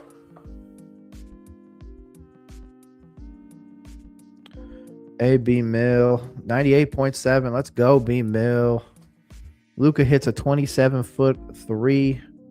I can't blame him. He's up to 37 now. That'll update here in a second.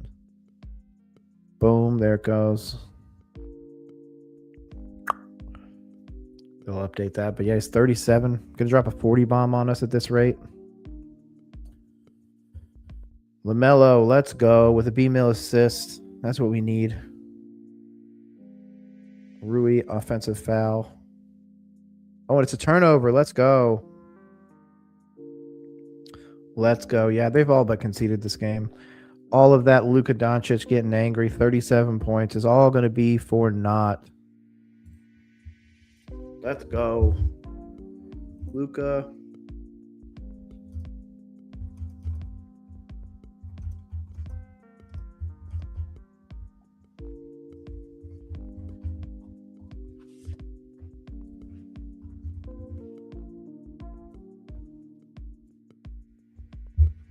Yeah, bro, he's going to drop 40. Legit. B-Mill's got a kickball. Those ones always make me laugh. Let's see. 5:50 left in the game. LaRavia comes in. Luka misses another one. It looks like a 3, too. Offensive rebound. LaMelo loose ball foul. God damn it. That's 5. Or is that 4? It's 4, it looks like. They haven't updated it yet. If it changes, he's coming out. There's no way they're going to let him get to 6. They'll let him get to 5. They won't let him get to 6. Gabe Vincent misses a 3. Musa, let's go.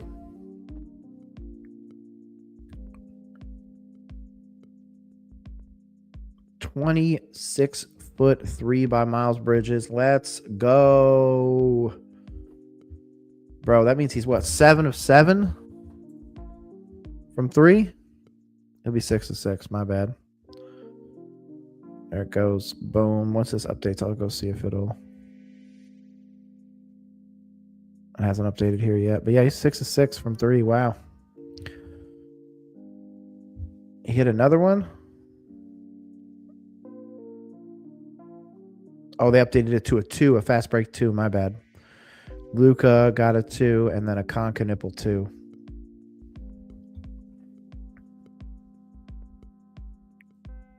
That's 39 for Luka. Khan makes it 17. LaMelo blocks Jake a turnover after a defensive rebound. Damn it. I did think that LaMelo would have more than an 11.5. So, man, these sharps are no joke. Yeah, there he goes. 2 minutes is what I said. 2 minutes is how long LeBron James sat down. You're not going to be able to close this out unless you just bomb threes. And I mean bomb them. Oh, I finally saw it. Beautiful, beautiful three by Bridges. Let's see if it updated now. It still says 5 of 5, but he was 5 of 5 earlier, so. Oh, that's because it updated as a 2. My bad. LeBron James enters for Rui. LaRavia misses a tip shot. Right under the basket, too.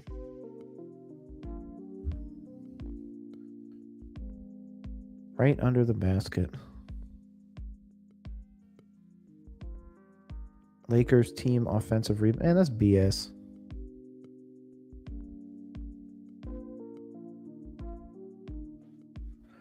LeBron James make a 4-foot shot. Good job.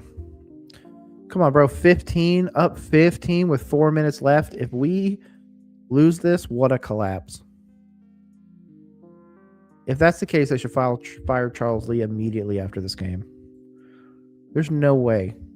I'm not doing this. I will not believe that this is all of a sudden going to go the other way. This is over. It better be freaking over. Obviously, looking down at this, LaMelo absolutely going off. Miles Bridges leading the team in rebounds is crazy. Miles Bridges, though, points-wise, going off. Luka, man, what a spoiled game for him. 39. Going to end up most likely with a 40 bomb. And not going to do anything.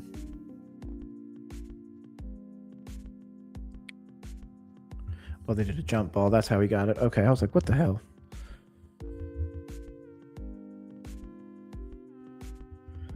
LeBron James with the layup, and then, of course, the timeout. I'm finally seeing that jump ball. That's how far the stream is behind. Wow. He legit just beat him for that. And then the quick layup. What a stupid, stupid, stupid moment. Nobody even stood in front of him. Like, come on.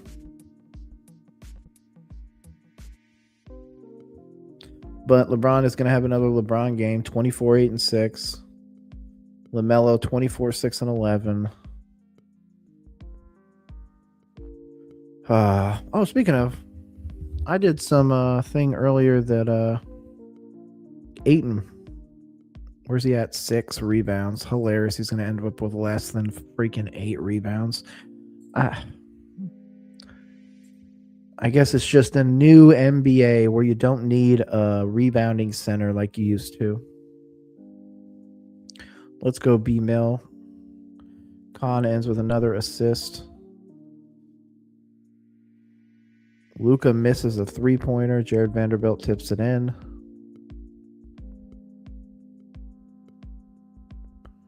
We're still keeping him away. Still 15-point game. Come on, LaMelo. Steal. Off steal 2. 26 points now for LeBron. Come on, LaMelo. You can't be doing that shit. Shout out to Hornets just commented.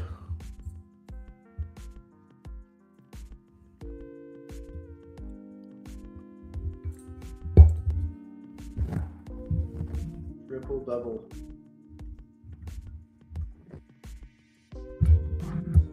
Yeah, sorry for dropping that. My bad. Yeah, this should have been a triple double game for LaMelo. He the way he's rebounding, the way he's playing, just overall, absolutely stellar. Obviously, I don't love the steal. Looks like a fast break and one as well for LeBron. So, is what it is. B-Mill's got another foul. We're just trying to get this game over with at this point. This is the end of basketball where a lot of people cannot stand it. We're going to spend probably the next 15, 20 minutes here waiting for 3 minutes to get off the clock. Whew, LaMelo missed a 33-foot snipe. Musa able to do it. Miles Bridges misses. Hornets offensive team rebound again. Marcus Smart, loose ball fail. Let's go. Foul, I mean. Personal foul on Marcus Smart.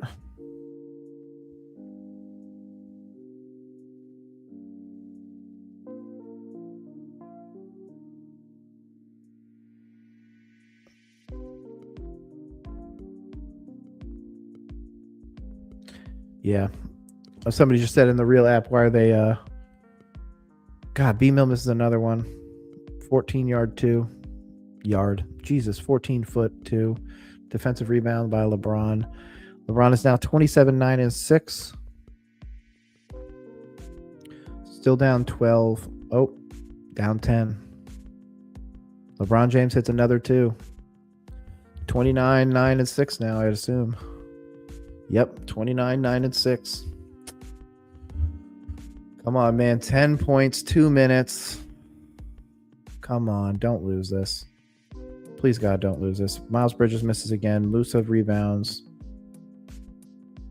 Come on, man. It's inside 2 minutes.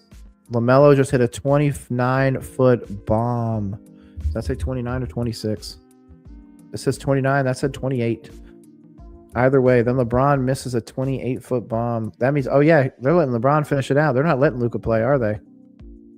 Luka's, oh, he's still out there. I'm surprised he's not taking all the shots. He hasn't won his 40 bomb. B. Miller on a steal from LeBron. Let's go. Still up 13. Oh, there we go. Another 3 by LaMelo. Let's go. 30 points for Melo.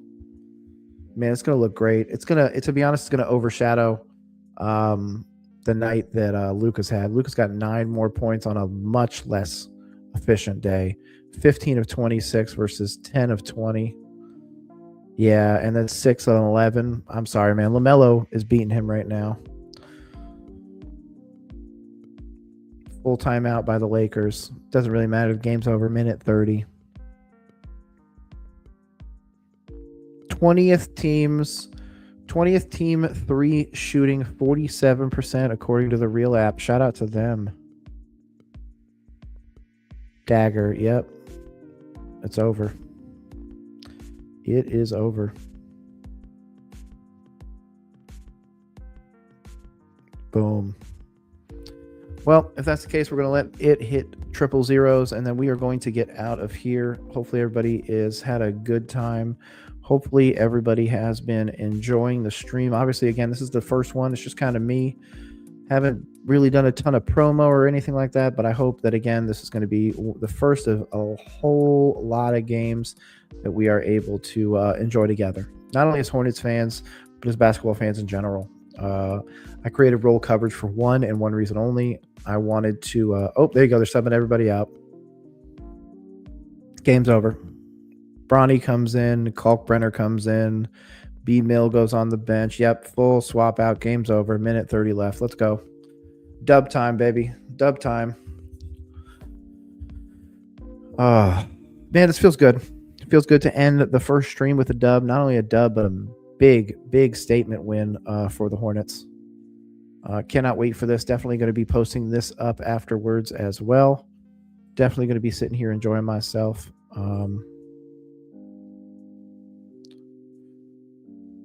Man, what a night. What a freaking night. Steph Curry has the most games in NBA history with 25 points on 50, 40, 90. Wow. Smacking them all night. Yeah, dude. What a night. What a night to be a Hornets fan. What a freaking night. Again, once this ends, we will let you guys go, let you guys enjoy the rest of your night. It is already 1 o'clock in the morning, so obviously it's a late one for the Hornets fans, especially us East Coasters out here. But you know what? The Charlotte Hornets do not need to do this alone. We currently lead the season 1-0, as you can see on the right side. That's going to update to 2-0. That makes me happy. That makes me very happy. 15th win comes against these Lakers. Dub time, baby. Dub time. Let's see. Nate Smith Jr. missed a 3. Personal foul on Bronny James. 16 seconds left. It is almost over. Let's get out of here. You know what that means also? He didn't finish the 40 bomb. Luka finishes with 39, 3, and 4. Whew. LaMelo, 36 and 11. I would take that all day. Take it all day. No way.